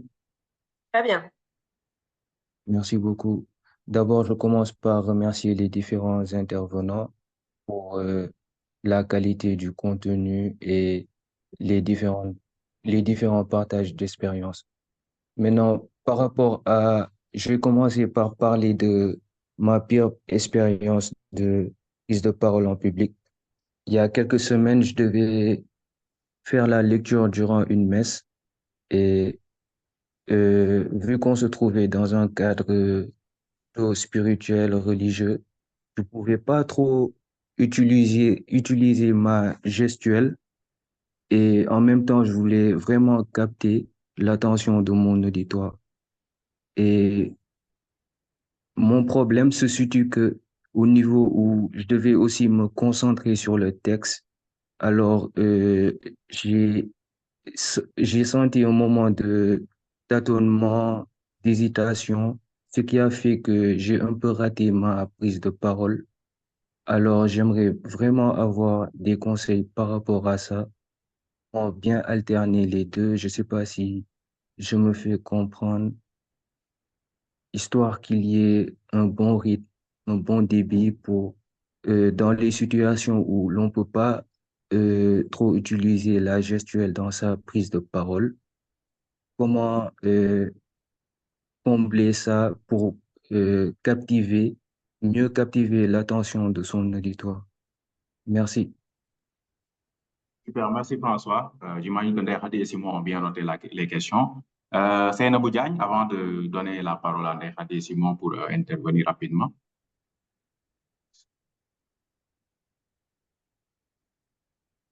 Allô, oui, bonjour, vous m'entendez bien? Très bien, Très bien. Seynabou. J'aimerais en amont remercier vraiment cette initiative de Pixel Jeunesse Sénégal. C'est l'occasion pour nous, en fait, de pouvoir nous exprimer par rapport à la prise en parole en public. Et j'aimerais juste, si ce sont des suggestions pour les personnes qui préparent leur soutenance de mémoire ou de thèse. J'ai eu à soutenir mon master. C'était en 2022. Juste quelques tips. La préparation. On en a parlé et ça fera toujours l'objet des débats, mais la préparation est essentielle. Moi, c'est vrai que on n'a pas l'habitude de prendre la parole, surtout dans nos universités publiques, de pouvoir nous exprimer, de nous mettre en condition de pouvoir bien préparer nos soutenances, mais se préparer est essentiel. Pourquoi pas quelques jours avant ou quelques mois avant, comme on connaît la date, de s'asseoir avec ses camarades, de faire des séances. Parce que moi, c'est ce qui m'a aidé. Des anciens, à l'Université Gaston Berger de Saint-Louis, on appelle les ans. Ce sont nos anciens qui préparaient ces gens de mise en situation de soutenance. Donc, on nous amenait dans une salle tout ce qui devait soutenir. Donc, à tour de rôle, on se préparait, on présentait. Et c'était l'occasion pour ces gens-là de nous donner des tips, de nous dire ce qui est bien. Ce qui est bien, c'est de nous dire que, voilà, sur ces points-là, vous avez fait d'énormes progrès parce que ce sont des réunions ou des ateliers qu'on répète. Donc, il va falloir corriger ça et ça.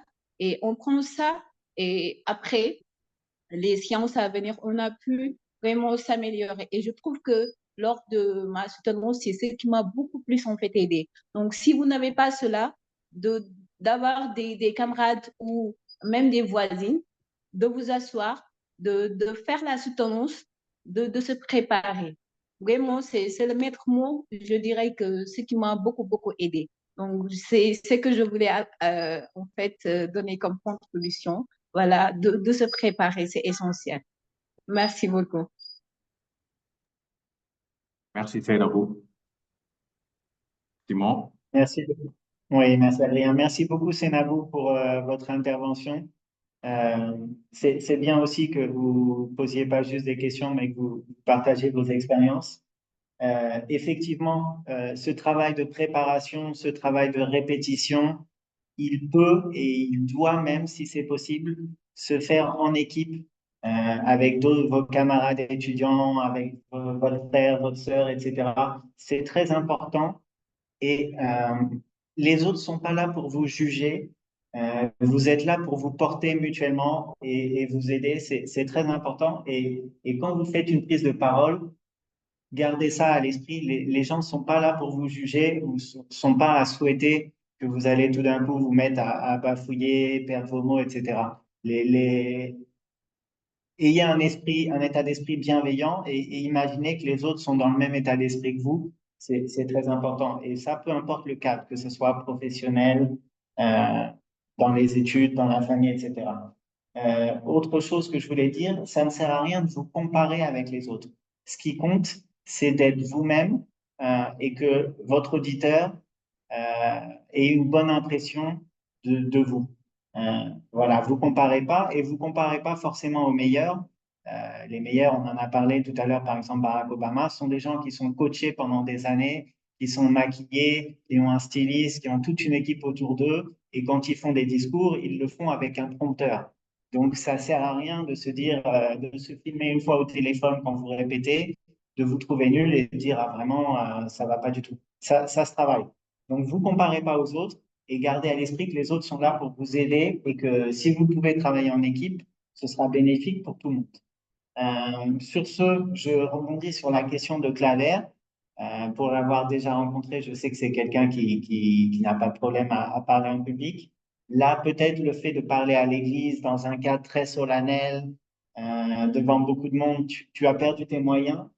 Comme je le disais tout à l'heure, dans ces cas-là, n'hésitez pas à formuler vos émotions. Voilà, dans le discours, le fait de parler devant vous dans cette église, je suis particulièrement ému, etc. Ça permet d'évacuer le côté qui peut être négatif de ces émotions et garder que le positif. Ça peut aider. Voilà, c'est un peu le seul conseil, là, Claire, que je pourrais te donner par rapport à ça. Et essayer voilà, d'oublier le contexte et d'être à l'aise du mieux possible. Voilà, Adrien, je te rends la parole. Et du coup, je ne sais pas si Adrien peut justement compléter sur cette partie-là de la prise de parole dans un lieu religieux et donc solennel. Adrien, est-ce que toi, au niveau de... Je vais m'amuser un peu avec toi. Est-ce que toi, au niveau de ton expérience, tu as eu à prendre la parole dans un cadre religieux à l'église, par exemple? Oui, d'une façon ou d'une autre, oui, ça c'est arrivé, notamment dans les séances comment on appelle ça, charismatique, où on prie beaucoup, on loue Dieu, etc. Il arrive parfois de faire juste des partages d'expérience sur un partage d'expérience avec Dieu, une expérience qu'on a eue avec Dieu, qui a réalisé un vœu, qui a répondu à nos prières, etc. Donc, on prend la parole pour partager un peu avec les fidèles qui sont là, afin qu'eux aussi, ils expérimentent un peu cette relation de prière avec Dieu. C'est arrivé, mais de façon générale, il arrive parfois de prendre la parole à l'église aussi. Soit pour faire un communiqué, soit pour lire, etc. Ça m'est arrivé aussi. Donc, je pense que dès le début, nous, en tout cas, les catholiques, parce que là, Ndehati m'a interpellé sur un peu la question de la religion, mais très, très petit, on nous initie un peu à ça et ça aide beaucoup dans nos écoles catholiques. On nous invite beaucoup soit à prier, soit à lire la Bible, etc. et les autres écoutent. On nous initie comment dire, à la Bible. Et je pense que ça a beaucoup aidé sur la prise de parole. Nous qui avons eu la chance, en tout cas, d'étudier dans ces écoles-là, et les musulmans même qui ont eu à fréquenter ces écoles-là, vous verrez qu'il y a beaucoup de facteurs qui vous permettent, en tout cas, de travailler votre prise de parole en public. Donc oui, ça m'a beaucoup aidé. Mais ce qui m'a aussi beaucoup aidé, c'est le temps. Je pense que le temps m'a beaucoup aidé quand j'étais à l'université. C'était pas évident. La première année notamment, où il y a beaucoup d'étudiants qui sont excellents. Parfois, on peut se laisser en tout cas intimider par la qualité des interventions, le niveau de langue, etc. Mais j'étais un peu aussi, voilà, je me disais que, voilà, je me disais qu'il faut aussi que je sois moins exigeant envers moi-même. Je pense que c'est le temps qui règle les choses. Je sentais qu'il y avait pas mal de soucis à régler niveau prise de parole. j'avais ce stress-là, ce manque de confiance en moi, mais je me disais que c'est quelque chose, parce que j'avais pas un problème de langue en réalité. Mon problème, c'était le stress. Quand je voyais mes camarades bien présenter leurs documents, bien présenter, bien gesticuler et tout, qui ont eu la chance de fréquenter de bonnes écoles ici à Dakar notamment, j'avais ce stress-là, j'avais toujours cette pression-là de vouloir bien faire, de vouloir bien parler, etc. Mais en troisième année, Master 1, Master 2, c'était un problème qui a été réglé. Je prenais la parole à l'aise en public, je commençais à, même les professeurs saluer voilà, la qualité de mes interventions, de mes exposés, etc. Mais je ne me posais pas juste dans ma chambre pour voilà, dormir ou boire du thé. Je travaillais dessus, je voyais comment améliorer ma prochaine prise de parole. Quand je fais un TD, quand je présente un document ou bien quand je travaille sur un dossier et que je présente devant mes étudiants, je prends toujours la peine, une fois chez moi, de me dire, mais qu'est-ce qui n'a pas marché? Quel mot j'ai utilisé que je ne devais pas utiliser? Quelle expression, quelle posture j'ai eue que je ne dois plus avoir, etc. Et à partir de là, je me prépare déjà pour la prochaine prise de parole. Et je pense que ce travail de remise en question m'a beaucoup aidé. Honnêtement, ça m'a beaucoup aidé. Je n'étais pas du tout bon en prise de parole, je le reconnais. Donc, c'est lié notamment à ce stress-là. Mais il faut être exigeant sur soi-même aussi, voir quelles sont les techniques, se documenter, aller sur YouTube, voir quels sont les tips. Et d'habitude, et très souvent, je voyais un conseil qui revenait, c'est quand vous ne parvenez pas à bien démarrer vos prises de parole en public, il faut en tout cas pour certains, ça marche pour certains en tout cas, commencer par un brise-glace. Donc, commencer par une petite blague, par exemple. Je donne juste l'exemple d'une assemblée où il y a, ici au Sénégal, il y a le cousinage apparenté, une assemblée où il y a des Sérères et des Diola. Mais si vous êtes Sérère et que vous devez prendre la parole devant cette assemblée-là, vous pouvez faire une petite blague aux Diola qui sont là. Mais la blague doit susciter le rire, en fait, doit susciter des réactions pour vous permettre justement d'être à l'aise. À partir du moment où vous dégagez ou bien vous arrivez à vous mettre à l'aise devant ce public-là, devant cette assemblée-là, en faisant cette blague, parce que les gens même vont vous mettre à l'aise. Les gens qui commencent à rire, vous nous taquinez, etc., vous êtes serrés, etc. Ça vous met à l'aise. À partir de ce moment, vous pouvez démarrer rapidement votre prise de parole. Il y a un autre exemple aussi qu'on nous donne souvent et que je voyais souvent quand je faisais mes recherches, l'exemple de regarder quelqu'un dans l'assemblée que vous connaissez bien ou en tout cas vous vous sentez à l'aise pour regarder cette personne. Vous vous sentez à l'aise, par exemple, je regarde Néhadi, je suis à l'aise pour la regarder devant l'assemblée. C'est la seule qui me regarde avec peut-être bienveillance ou bien je suis habitué à parler devant Néhadi ou bien tout juste on est amis. Donc, je prends la parole, je prends la peine de la regarder, en fait, tout au long de ma prise de parole. Je veillerai en tout cas à la regarder très souvent pour aussi ne pas perdre le fil, pour avoir moins de pression. Ça aussi, ça marche très souvent. Mais cette brise de glace-là, moi, ça m'a beaucoup aidé. Commencer par une petite blague. Bon, dans un cadre, là, on a une formation. Ce matin, par exemple, on pouvait commencer par faire cette brise de glace, demander à chacun de nous faire part d'une histoire drôle. Par exemple, je demande à Abdou Karim ou Abdoulaye Mané, Abou Bakriba, Aliou Balde de nous faire part d'une histoire drôle qu'ils ont eu à rencontrer dans leur vie. Ça peut leur permettre d'être dans le bain de la formation. Ça peut leur permettre de ne plus avoir le problème de prendre la parole dans le cadre de cette formation. Et je pense que c'est comme ça aussi, ce sont ces postures-là qu'on doit avoir. Quelle astuce je dois utiliser quand je dois prendre la parole en public pour mieux être à l'aise, pour me déstresser, etc. Je pense que c'est extrêmement important. Donc, pour résumer, je pense que ça m'a beaucoup aidé le fait de grandir dans un environnement où on nous donnait la parole, où on allait lire à l'église devant beaucoup de monde, où on nous initiait à décortiquer des versets de la Bible, etc. Mais aussi, de façon générale, plus tard, dans le cadre des études universitaires, faire ce travail aussi de remise en question, de trouver de petites astuces, etc. Je pense que ça a beaucoup aidé. Voilà, je ne sais pas si ça peut aider un peu, mais bon, voilà un petit partage d'expérience que je voulais faire avec vous, même si je suis le modérateur de la session aujourd'hui. Alors, tu aurais pu être l'animateur, le modérateur, l'organisateur et le tout. En fait, là, avec ton intervention, je me suis dit, mais pourquoi il nous a demandé de venir faire la formation? Il aurait pu la faire lui-même. Moi, je retiens deux choses principalement de ton intervention, Adrien, et c'est important en fait que les personnes qui sont autour de l'écran aient conscience de ça. C'est quand tu parlais du travail d'introspection à faire, c'est-à-dire de connaître ses lacunes pour pouvoir justement trouver les voies et moyens, solutions pour y pallier. Les lacunes peuvent être diverses. On a parlé de gestion de l'émotion, du stress. On a parlé de la qualité de l'expression orale, s'exprimer sans buter sur les mots, sans faire des fautes, etc. Il y a d'autres lacunes qu'on peut avoir aussi. Certains, par exemple, ont peut-être un ton qui est bas quand ils parlent dans une salle, qu'il n'y a pas de sonorisation, pas de micro. Ils ont du mal à se faire entendre. Et du mal à se faire entendre, c'est qu'on ne capte pas l'attention de l'auditoire. Donc, il y a toutes ces lacunes-là, mais pour moi, c'est des lacunes qui ne sont pas insurmontables. C'est avec l'expérience, avec la pratique, on arrive à trouver des solutions par rapport à ces lacunes-là. Autre chose que tu as cité et que j'aime bien, et sur lequel peut-être nous, on aurait pu revenir là-dessus à la fin de la formation, c'est le temps de débrief. C'est prendre le temps, après avoir fait sa prise de parole, après avoir fait son intervention, quelques heures après ou quelques minutes après, de se dire qu'est-ce qui a été les points positifs et quels sont les axes d'amélioration. Peut-être que j'ai oublié de parler de telle chose. Peut-être que j'aurais dû dire ça autrement. Peut-être que je suis passée à côté d'une question qui était importante et j'y ai pas répondu. Donc, ce travail de débrief-là est aussi important que le travail de préparation en amont parce qu'il permet de s'améliorer sur certaines choses et peut-être de faire les choses autrement quand on est en face du public suivant. Donc voilà, introspection, connaître ses lacunes et ensuite débrief à chaque fois pour se dire qu'est-ce qui a été moins bon et sur quoi est-ce qu'il faudrait qu'on s'améliore.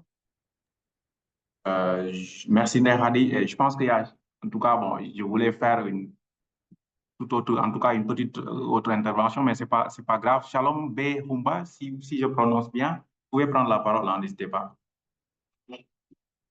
Bonjour à tous, merci pour la parole. Alors, je viens plutôt avec une contribution. Je m'appelle Shalom.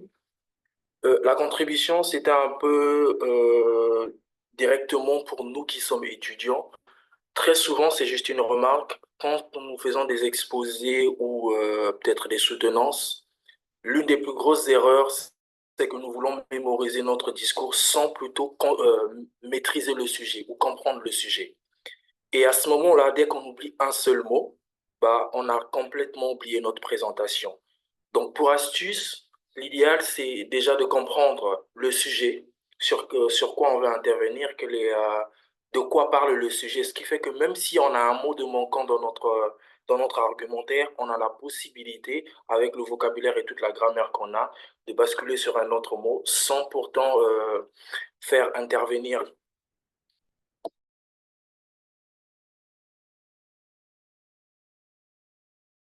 Ah, excusez-moi, j'ai eu un petit souci de connexion. Donc, je disais, le fait de maîtriser le sujet, ça nous permet d'avoir un autre mot pour remplacer celui qu'on a perdu, sans pourtant montrer au public que là, à l'instant présent, on ne maîtrise plus le sujet. Donc, c'était juste un peu ça. Merci. Merci Shalom pour la générosité. On a besoin de ces partages de connaissances aussi pour en tout cas enrichir les débats. C'est extrêmement important. S'il y a d'autres experts qui ont envie aussi de partager ou bien d'autres personnes qui ont juste envie de partager quelque chose avec nous, n'hésitez pas. Il y a André Montero qui veut partager quelque chose avec nous. Faites bien. Allô, bonjour. Bonjour André. Non, Adrien, en fait, je réagissais juste par rapport à ce qu'il disait, par rapport à la maîtrise qu'il faut avoir un peu de son sujet lorsqu'on présente. C'était juste ça. J'avais juste fait un pouce pour dire que j'étais d'accord avec son argumentaire. Super, Merci. super. Merci beaucoup, André. Et une chose très importante aussi, moi, je pense qu'il est extrêmement important aussi de travailler à améliorer son courage. Parce que comme on l'a dit, tout le monde l'a dit aujourd'hui, hein, tout le monde a le stress d'une façon ou d'une autre. Tout le monde a parfois cette pression-là de prendre la parole en public. Mais il faut aussi, en faisant ce travail d'introspection, etc., travailler à améliorer son courage. Travailler à améliorer son courage, c'est quoi? C'est dire que je ne dois pas chaque jour faire en sorte que les gens comprennent que j'ai eu peur ou que j'ai eu le stress, trembler de gauche à droite, etc. La voix qui tremble, même les gestes qui montrent que vous avez peur, vous n'êtes pas sûr de vous-même. C'est normal dans un premier temps d'avoir ces problèmes-là, mais je me dis que c'est quelque chose à régler. Vous ne pouvez pas continuer comme ça toute votre vie. Il faut se poser à la maison, dire que ma dernière prise de parole, j'ai eu peur, j'ai montré aux gens que j'avais peur, j'ai tremblé de gauche à droite, etc. La prochaine fois, ça ne doit plus être le cas. Je dois être beaucoup plus courageux. Parce que vous laissez une mauvaise image de vous-même. Et l'image que vous laissez, les gens vont la garder, en fait. Donc, il faut aussi faire, en faisant ce travail de voir qu'est-ce qui a marché, qu'est-ce qui n'a pas marché, se dire aussi que je ne dois plus trembler, je ne dois plus avoir. Donc, le courage, il y a quelqu'un qui disait que le courage n'est pas l'absence de peur, mais la capacité à la surmonter, justement. Mais c'est ce dont je parle, en fait, avoir travaillé à améliorer ce courage, dire que je ne dois plus montrer cette image. Même si j'ai peur, intérieurement, j'ai peur, mais je dois faire en sorte que les gens ne le voient pas. Je dois faire en sorte que dès le début de ma prise de parole, les gens ne sentent pas que j'ai peur, soit à travers ma voix, soit à travers mes faits et gestes. Donc ça aussi, c'est très important, ce que je voulais partager. Et je redonne peut-être la parole à Natalia qui a levé la main. Si vous pouvez ouvrir votre micro, Natalia.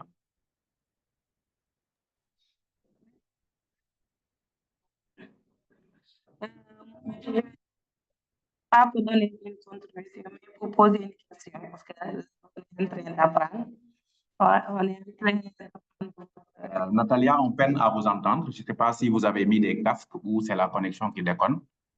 Mais Oui, je dis, voilà, parfait. oui, je disais que c'est la connexion. Moi, je vais rebondir juste pour poser une question, pas pour donner mes contributions, parce que nous, on est en train d'apprendre de vous, nos anciens. Moi, je voulais poser une question pour l'accoutrement, parce que des fois, ici au Sénégal, on te juge par l'accoutrement. Des fois, tu peux t'habiller et quand tu parles, les gens ne peuvent pas te comprendre ou bien te connaître. Est-ce que ça, est-ce que ça te permet de ne pas captiver ton public? Et aussi quand tu parles, est-ce que c'est la peine de marcher ou bien d'avancer? Est-ce que la posture exacte quand tu parles à ton public, est-ce que c'est de rester debout, de ne pas marcher ou bien de ne pas avancer? Juste une question. Je ne sais pas si j'ai bien formulé ma question. Oui, Natalia, peut-être donner la parole à Simon. Simon, si tu veux intervenir. Oui, merci Adrien. Déjà, je voulais revenir sur une première chose. Comme vous le voyez, moi, je ne viens pas d'ici. Et votre chance, votre force au Sénégal et en Afrique en général, vous êtes beaucoup plus dans l'oralité que nous. Par exemple, dans le cadre familial, il y a régulièrement des occasions, que ce soit les cérémonies, baptêmes, etc., ou bien lors de réunions de famille où il faut régler des palabres, etc. Régulièrement, la parole circule beaucoup plus que chez nous. Donc, ayez conscience de cette force-là qu'a la culture sénégalaise, capitalisez sur ces expériences entre amis ou en famille où vous êtes amené à prendre la parole, peut-être dans un cercle où vous êtes plus à l'aise que devant des enseignants ou lors d'un entretien d'embauche. Et vraiment, voilà, servez-vous de ça parce que c'est une chance que vous avez et que nous, on n'a pas. Et nous, vraiment, on se retrouve lancé dans le bain professionnel et des fois, on n'a jamais pris la parole en public avant de prendre ses premiers postes. Donc, profitez de ça et capitalisez dessus. Ensuite, je voulais rebondir rapidement sur l'intervention de Shalom. Moi, j'étais journaliste avant de venir travailler au CJS et effectivement, on ne peut pas partager une information sans la comprendre. C'est l'exemple du téléphone arabe que je pense que vous connaissez tous. Si chacun, on se dit une phrase de l'un à l'autre, au bout d'un moment, l'information va être perdue parce qu'il y a eu des interprétations en cours. Donc vraiment, comprendre, c'est la base. Et dans votre intervention, tout à l'heure, dans les 7C, il y avait la clarté et il y avait la concision. Le but, encore une fois, c'est pas d'impressionner votre auditoire, c'est d'être clair avec lui et de transmettre votre message. Donc, vos notes, c'est uniquement votre plan, quelques mots-clés et surtout pas du par cœur ou etc. pour essayer de faire sachant, de faire joli. Ça marche pas comme ça. Maintenant, la question de Natalia, l'accoutrement, oui, ça joue. C'est ce qu'on disait tout à l'heure. La forme doit servir le fond.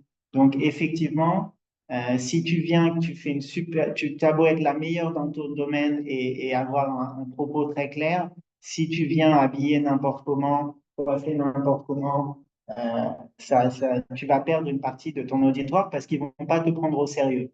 Donc, on peut le regretter. C'est vrai que l'apparence a beaucoup d'importance ici au Sénégal. On le voit tous les vendredis. Où tout le monde vient s'habiller, grand boubou, etc. Machin. Bon, ça fait partie du jeu. Comme le disait Khadi tout à l'heure, la prise de parole, euh, ça peut être un peu du théâtre. On se met en scène, on joue avec soi, mais c'est important. Après, ça ne veut pas dire qu'il faut forcément s'habiller comme un ministre, ou etc. Il faut s'adapter à son public. Ça aussi, on l'a dit tout à l'heure. Donc, tout dépend de dans quel cas tu vas parler, mais c'est du respect par rapport à ton auditoire. Tu vois, aujourd'hui, c'est bête, moi, je ne porte pas des chemises tous les jours. Ce matin, je savais que j'avais cette formation. J'ai mis une chemise par respect pour vous. C'est tout bête, mais voilà, faut se soigner un minimum pour pas que la forme vienne entacher le fond. Voilà, je donne la parole à Hadi qui va pouvoir compléter. Merci Simon. Donc effectivement, on dit que l'habit ne fait pas le moine, mais en communication et en prise de parole en public, malheureusement ou heureusement, si, en fonction de la façon dont vous allez être habillé. L'idée, en tout cas, ayez en tête que les gens soient focus sur ce que vous dites et pas sur ce que vous représentez physiquement. Moi, je me souviens quand on était formé sur le média training, on nous disait qu'à l'écran, il fallait faire attention à certaines couleurs des vêtements qu'on portait. On évitait les couleurs trop criardes, on évitait les rayures sur les vêtements, etc., etc., ou de porter des vêtements trop grands ou trop étriqués, ou d'être trop étriqués. L'idée, c'est effectivement, comme l'a dit Simon, c'est pas forcément mettre un costume et une cravate, mais être à l'aise, montrer du respect au public qui est en face de soi, mais aussi être à l'aise physiquement. Euh, Être à l'aise, c'est ne pas avoir la chemise boutonnée jusqu'au bout, jusqu'à être étranglé, ne pas pouvoir s'exprimer convenablement, etc., etc. Donc, c'est tous ces petits détails-là qui marchent. Et puis, on a l'habitude de dire que l'œil humain, entre guillemets, est bête. Parce qu'en fait, quand il y a un truc qui va pas, vous pouvez dire ce que vous voulez, passer tous les messages que vous voulez, les gens vont faire focus sur cette chose-là. C'est-à-dire le t-shirt qui est trop orange ou la casquette qu'on a sur la tête alors qu'on est en face d'un public, etc., etc. Donc, c'est tous ces petits détails-là auxquels il faut faire attention. Mon ancien directeur général, je lui disais à chaque fois, quand il allait à des événements institutionnels, de prévoir 2 chemises. Au cas où il y en ait une qui soit tachée sur le chemin, ou etc. Donc, il faut faire très, très attention à ces petits détails-là. Et ensuite, Natalia, quand tu parlais effectivement d'utiliser l'espace, est-ce qu'il faut bouger ou pas? Ça rejoint ce que je disais tout de suite. C'est comment est-ce que toi, tu es à l'aise? Est-ce que tu es à l'aise en étant debout? Est-ce que tu es à l'aise en étant assise? Est-ce que tu es à l'aise en bougeant? Il y en a certains qui gèrent leur stress comme ça. Ils font un peu les 100 pas, ils se déplacent, etc. Ils occupent l'espace. Chacun a sa façon de faire. Donc, il faut juste se poser la question de comment est-ce que je suis à l'aise et comment est-ce que je fais pour utiliser l'environnement, c'est-à-dire entre le micro qu'on tient, les notes qu'on a à la main, peut-être le power qu'on doit défiler à l'écran, etc. C'est ce qui fait ton choix d'utiliser l'espace ou pas. Et il faut avoir conscience d'une chose, c'est que pour attirer l'attention, il faut être vu. Et la plupart du temps, pour être vu, quand on est dans une assemblée où les gens sont assis, il faut être debout. Quand on est à la même hauteur qu'eux, on se perd dans le public et donc on ne nous voit pas, on entend la voix. Et vous le voyez souvent quand vous êtes dans des réunions et qu'il y a une personne qui prend la parole, instinctivement, qu'est-ce que les gens font? Ils se retournent. Parce qu'en fait, il y a la voix qui accroche et ensuite le regard a besoin d'être accroché par la personne. Et donc, systématiquement, on fait le geste de tourner la tête de droite à gauche pour savoir d'où vient la voix qui parle et à quoi ressemble cette personne. Et donc, pour qu'on voit à quoi ressemble cette personne, il faut être présent physiquement et il faut être debout. Donc, moi, j'encourage à être debout. Après, comme le disait Adrien tout à l'heure, c'est un processus. Tout ne se fait pas d'un claquement de doigts en un jour. Moi, j'ai 15 ans d'années d'expérience professionnelle. Ces 15 ans-là, je les vois par rapport au tout début quand je prenais la parole. J'ai bien aimé l'intervention de Seynabou Diagne parce que j'ai fait l'Université de Saint-Louis. Effectivement, s'appuyer sur les anciens pour pouvoir travailler certains éléments, notamment la prise de parole en public. Donc voilà, il n'y a pas de recette toute faite. Si tu es à l'aise debout, sois à l'aise debout. Fais ton intervention debout. Si tu es à l'aise assise, fais-le. Mais dis-toi une chose, c'est que l'œil humain a besoin d'être accroché par une voix et par une présence physique. Très inspirant, très inspirant. Est-ce que, Simon, tu veux acheter quelque chose? Juste un dernier mot pour compléter. Restez vous-même, c'est très important, mais présentez le meilleur de vous-même, par respect pour votre audience et pour qu'il n'y ait pas de parasites. Voilà, comme le disait Khadi, si les personnes ont un tic ou la chemise est mise de travers, etc., les gens vont se concentrer sur ce petit détail et vont plus vous écouter. Donc voilà, soyez vous-même, c'est très important parce que vous ne pourrez pas jouer la comédie. On ne peut pas être quelqu'un d'autre. Donc, soyez vous-même, mais soyez le meilleur de vous-même. C'est très important ce que vous dites. Waouh, cette session est déjà très intéressante et j'espère que les autres partagent le même avis que moi. Merci beaucoup à vous, en tout cas, pour la générosité. Est-ce qu'il y a d'autres interventions? En tout cas, je retiens que Ndeye l'a dit, hein, et Simon aussi, c'est un processus toujours. Et moi, j'aime le rappeler à chaque fois à mes jeunes frères qui sont encore à l'université. C'est un processus et soyez indulgents envers vous-même. Je pense que c'est un travail de tous les jours, mais aussi c'est en faisant des recherches, en voyant quelles sont les astuces, les bonnes méthodes pour bien régler ce problème-là. Je dis souvent aussi aux gens qui me demandent quand vous vous mettez devant un public, essayez de les engager aussi. Vous n'êtes pas seul. Et là, ils sont là pas que pour vous écouter, mais aussi, ils sont là aussi pour discuter avec vous. Donc, essayez de les engager, essayez de leur poser des questions. Certes, vous avez votre présentation, mais je me dis que c'est extrêmement important aussi de leur poser des questions, de les challenger un peu sur des choses, de les engager sur le sujet en question. Mais c'est une façon aussi d'enlever un peu le stress qui vous dérange. Parce qu'à un moment donné, vous sentez que vous êtes seul à parler et que vous avez une lourde charge. Et pour vous libérer de cette charge-là, il est extrêmement important aussi de les engager, de les poser les questions. Au tout début, vous pouvez juste une question banale ou qui concerne le sujet qui vous réunit, posez-leur des questions, challengez-les. Et à partir de ce moment, vous pourrez commencer tranquillement votre prise de parole. Mais connaître aussi son auditoire, je pense que tout à l'heure, Shalom a parlé du fait de bien connaître son sujet. C'est extrêmement important.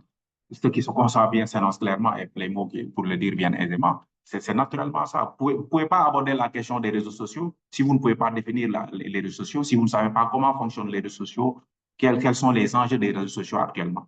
Sinon, on va poser des questions, vous allez parler de gauche à droite. Donc, c'est extrêmement important de maîtriser son sujet, mais aussi de maîtriser, pour moi, son auditoire. C'est quoi? Quel est le profil des personnes qui seront présentes comment dirais-je, à la rencontre, etc. Qui sont-ils? De quoi auront-ils besoin en termes de discours, etc. C'est important aussi de faire ce travail-là pour bien, en tout cas, orienter sa prise de parole.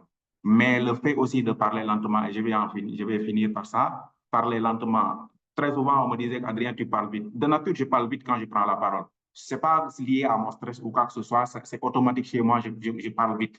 Mais on m'a appris à aussi, en tout cas dans le cadre de mes recherches et les conseils que j'ai eus de part et d'autre, me disent en tout cas de ne pas parler trop vite parce que ça laisse penser que voilà, vous avez peur ou vous ne maîtrisez pas votre sujet. Donc, essayez aussi à chaque fois d'articuler, parler doucement. Bonjour, vous allez bien?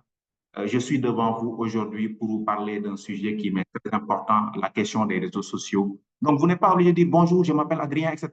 Donc, ça laisse penser que vous avez peur, vous ne maîtrisez rien du tout et que vous avez envie de vous débarrasser vite. C'est vrai que ça se règle avec le temps aussi. Moi, j'ai pris, et jusqu'à présent, ça m'arrive de parler vite, mais c'est quelque chose à régler. Ça peut être naturel chez vous, mais ça peut être lié aussi au stress. Et beaucoup de gens sont stressés. Quand ils sont stressés, ils essaient de parler vite. Donc, ça aussi, pour moi, c'est un problème à régler. Alors, je ne sais pas à moi d'animer la session et il m'arrive souvent aussi d'avoir ce sentiment-là de vouloir parler, voilà, en tout cas, prendre le maximum, en tout cas, prendre beaucoup la parole, mais ce n'est pas l'intérêt ici, mais je voulais juste faire ce partage avec vous. Est-ce qu'il y a d'autres questions? Parce qu'il nous reste, je pense, on peut prendre encore 5 minutes s'il y a d'autres interventions. Mais sinon, s'il n'y en a plus aussi, on peut peut-être demander à Ndeye Khady et Simon de nous faire part de 3 conseils, 3 tips concrets pour repartir avec ça. Je pense que dès à présent, on peut repartir ragaillardi en termes d'outils, en termes de méthodes. Mais vous voudrez bien peut-être Ndeye Khady et Simon partager quelque chose avec nous avant qu'on close la session. S'il n'y a plus d'autres Alors, questions. Adrien, merci. Il y a Aludia qui a levé la main. Je pense qu'on va prendre cette dernière intervention. Exactement. Voilà, merci beaucoup. J'espère que vous me recevez. Alors, vous me recevez? Oui, c'est parfait, Alune. Allez-y. D'accord, merci beaucoup. D'abord, je vous remercie d'avoir organisé cette séance. Juste pour être solidaire par rapport à Ndeye Khady qui nous a fait part de sa pire expérience. Donc, moi, pour ma part, c'était lors d'une séance de débatton. Donc, je suis élève ingénieur. Lors de ma première année, on devait faire une séance de débatton avec les camarades et certains professionnels. Et on était divisés en équipes de 3. Donc, chacun devait prendre la parole. Mais ce que je ne savais pas, c'est que le temps était relativement court. Donc, j'avais des tonnes d'informations à présenter, des idées en tout cas. Et malheureusement, j'ai pas pu argumenter une seule fois. J'ai répété le même mot, le même mot. Je m'étais dit que, bon, on avait 5 minutes. Je m'étais dit que 5 minutes, bon, c'est largement suffisant pour faire passer mon information. Mais euh, malheureusement, j'ai rien fait passer du tout parce que j'avais surestimé le temps. En plus, je ne m'étais pas bien présenté parce que au lieu de faire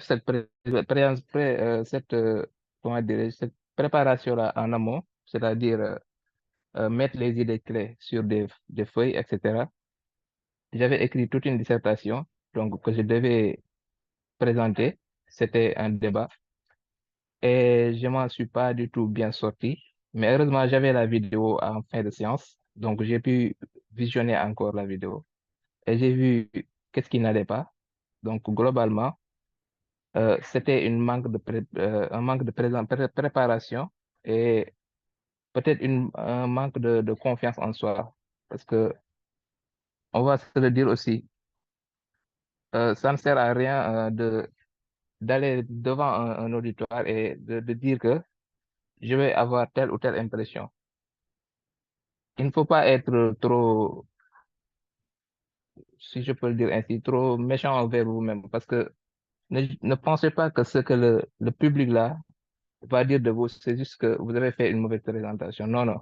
Parfois, c'est juste que, dites-vous que eux aussi, ils vont comprendre mon message et ce que je veux faire passer là.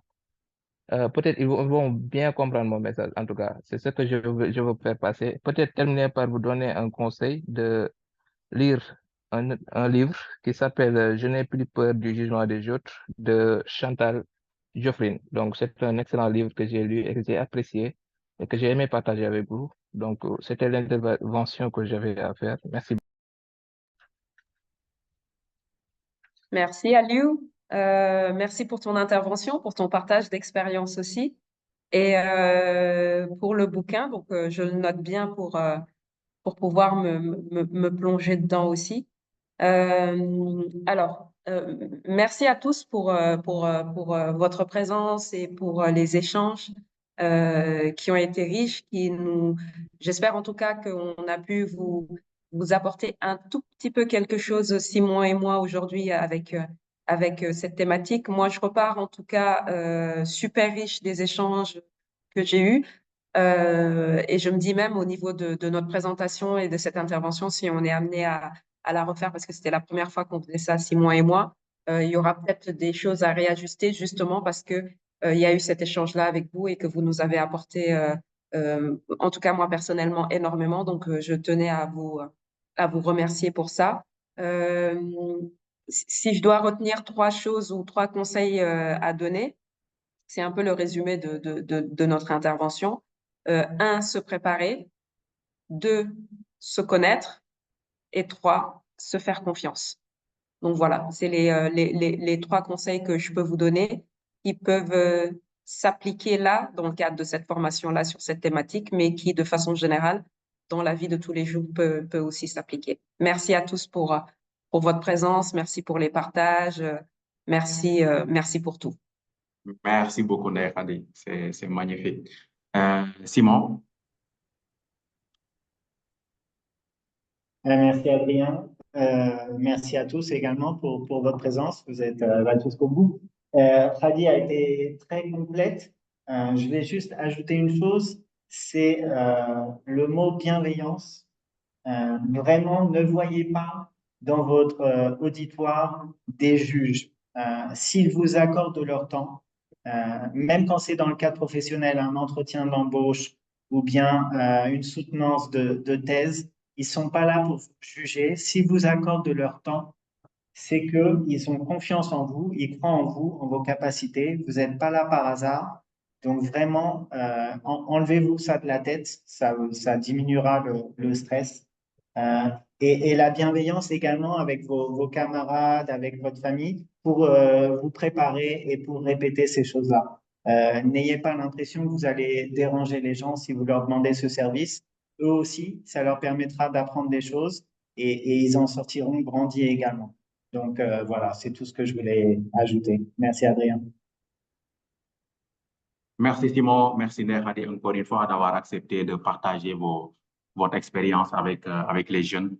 Merci pour votre générosité. Merci aussi à tous ceux qui ont eu à partager quelque chose avec nous aujourd'hui. C'est très important. Merci pour vos interventions respectives, vos questions aussi qui ont enrichi cette session. Je pense que c'est extrêmement important. Je l'avais rappelé au tout début. Quand on a des formations comme ça, on a envie de voir les gens intervenir, interagir, poser des questions, contribuer. C'est ce qui enrichit nos séances de formation. Il y a d'autres formations qui arrivent à la session. La semaine prochaine, on a une formation sur le leadership. Donc, ne ratez surtout pas cette formation aussi. Un collègue va animer cette formation. Donc, nous allons publier comme d'habitude sur nos différents canaux et rester connectés. Je viens d'envoyer un formulaire sur le chat. Donc, n'hésitez pas à répondre à ce formulaire pour nous aider à améliorer nos approches.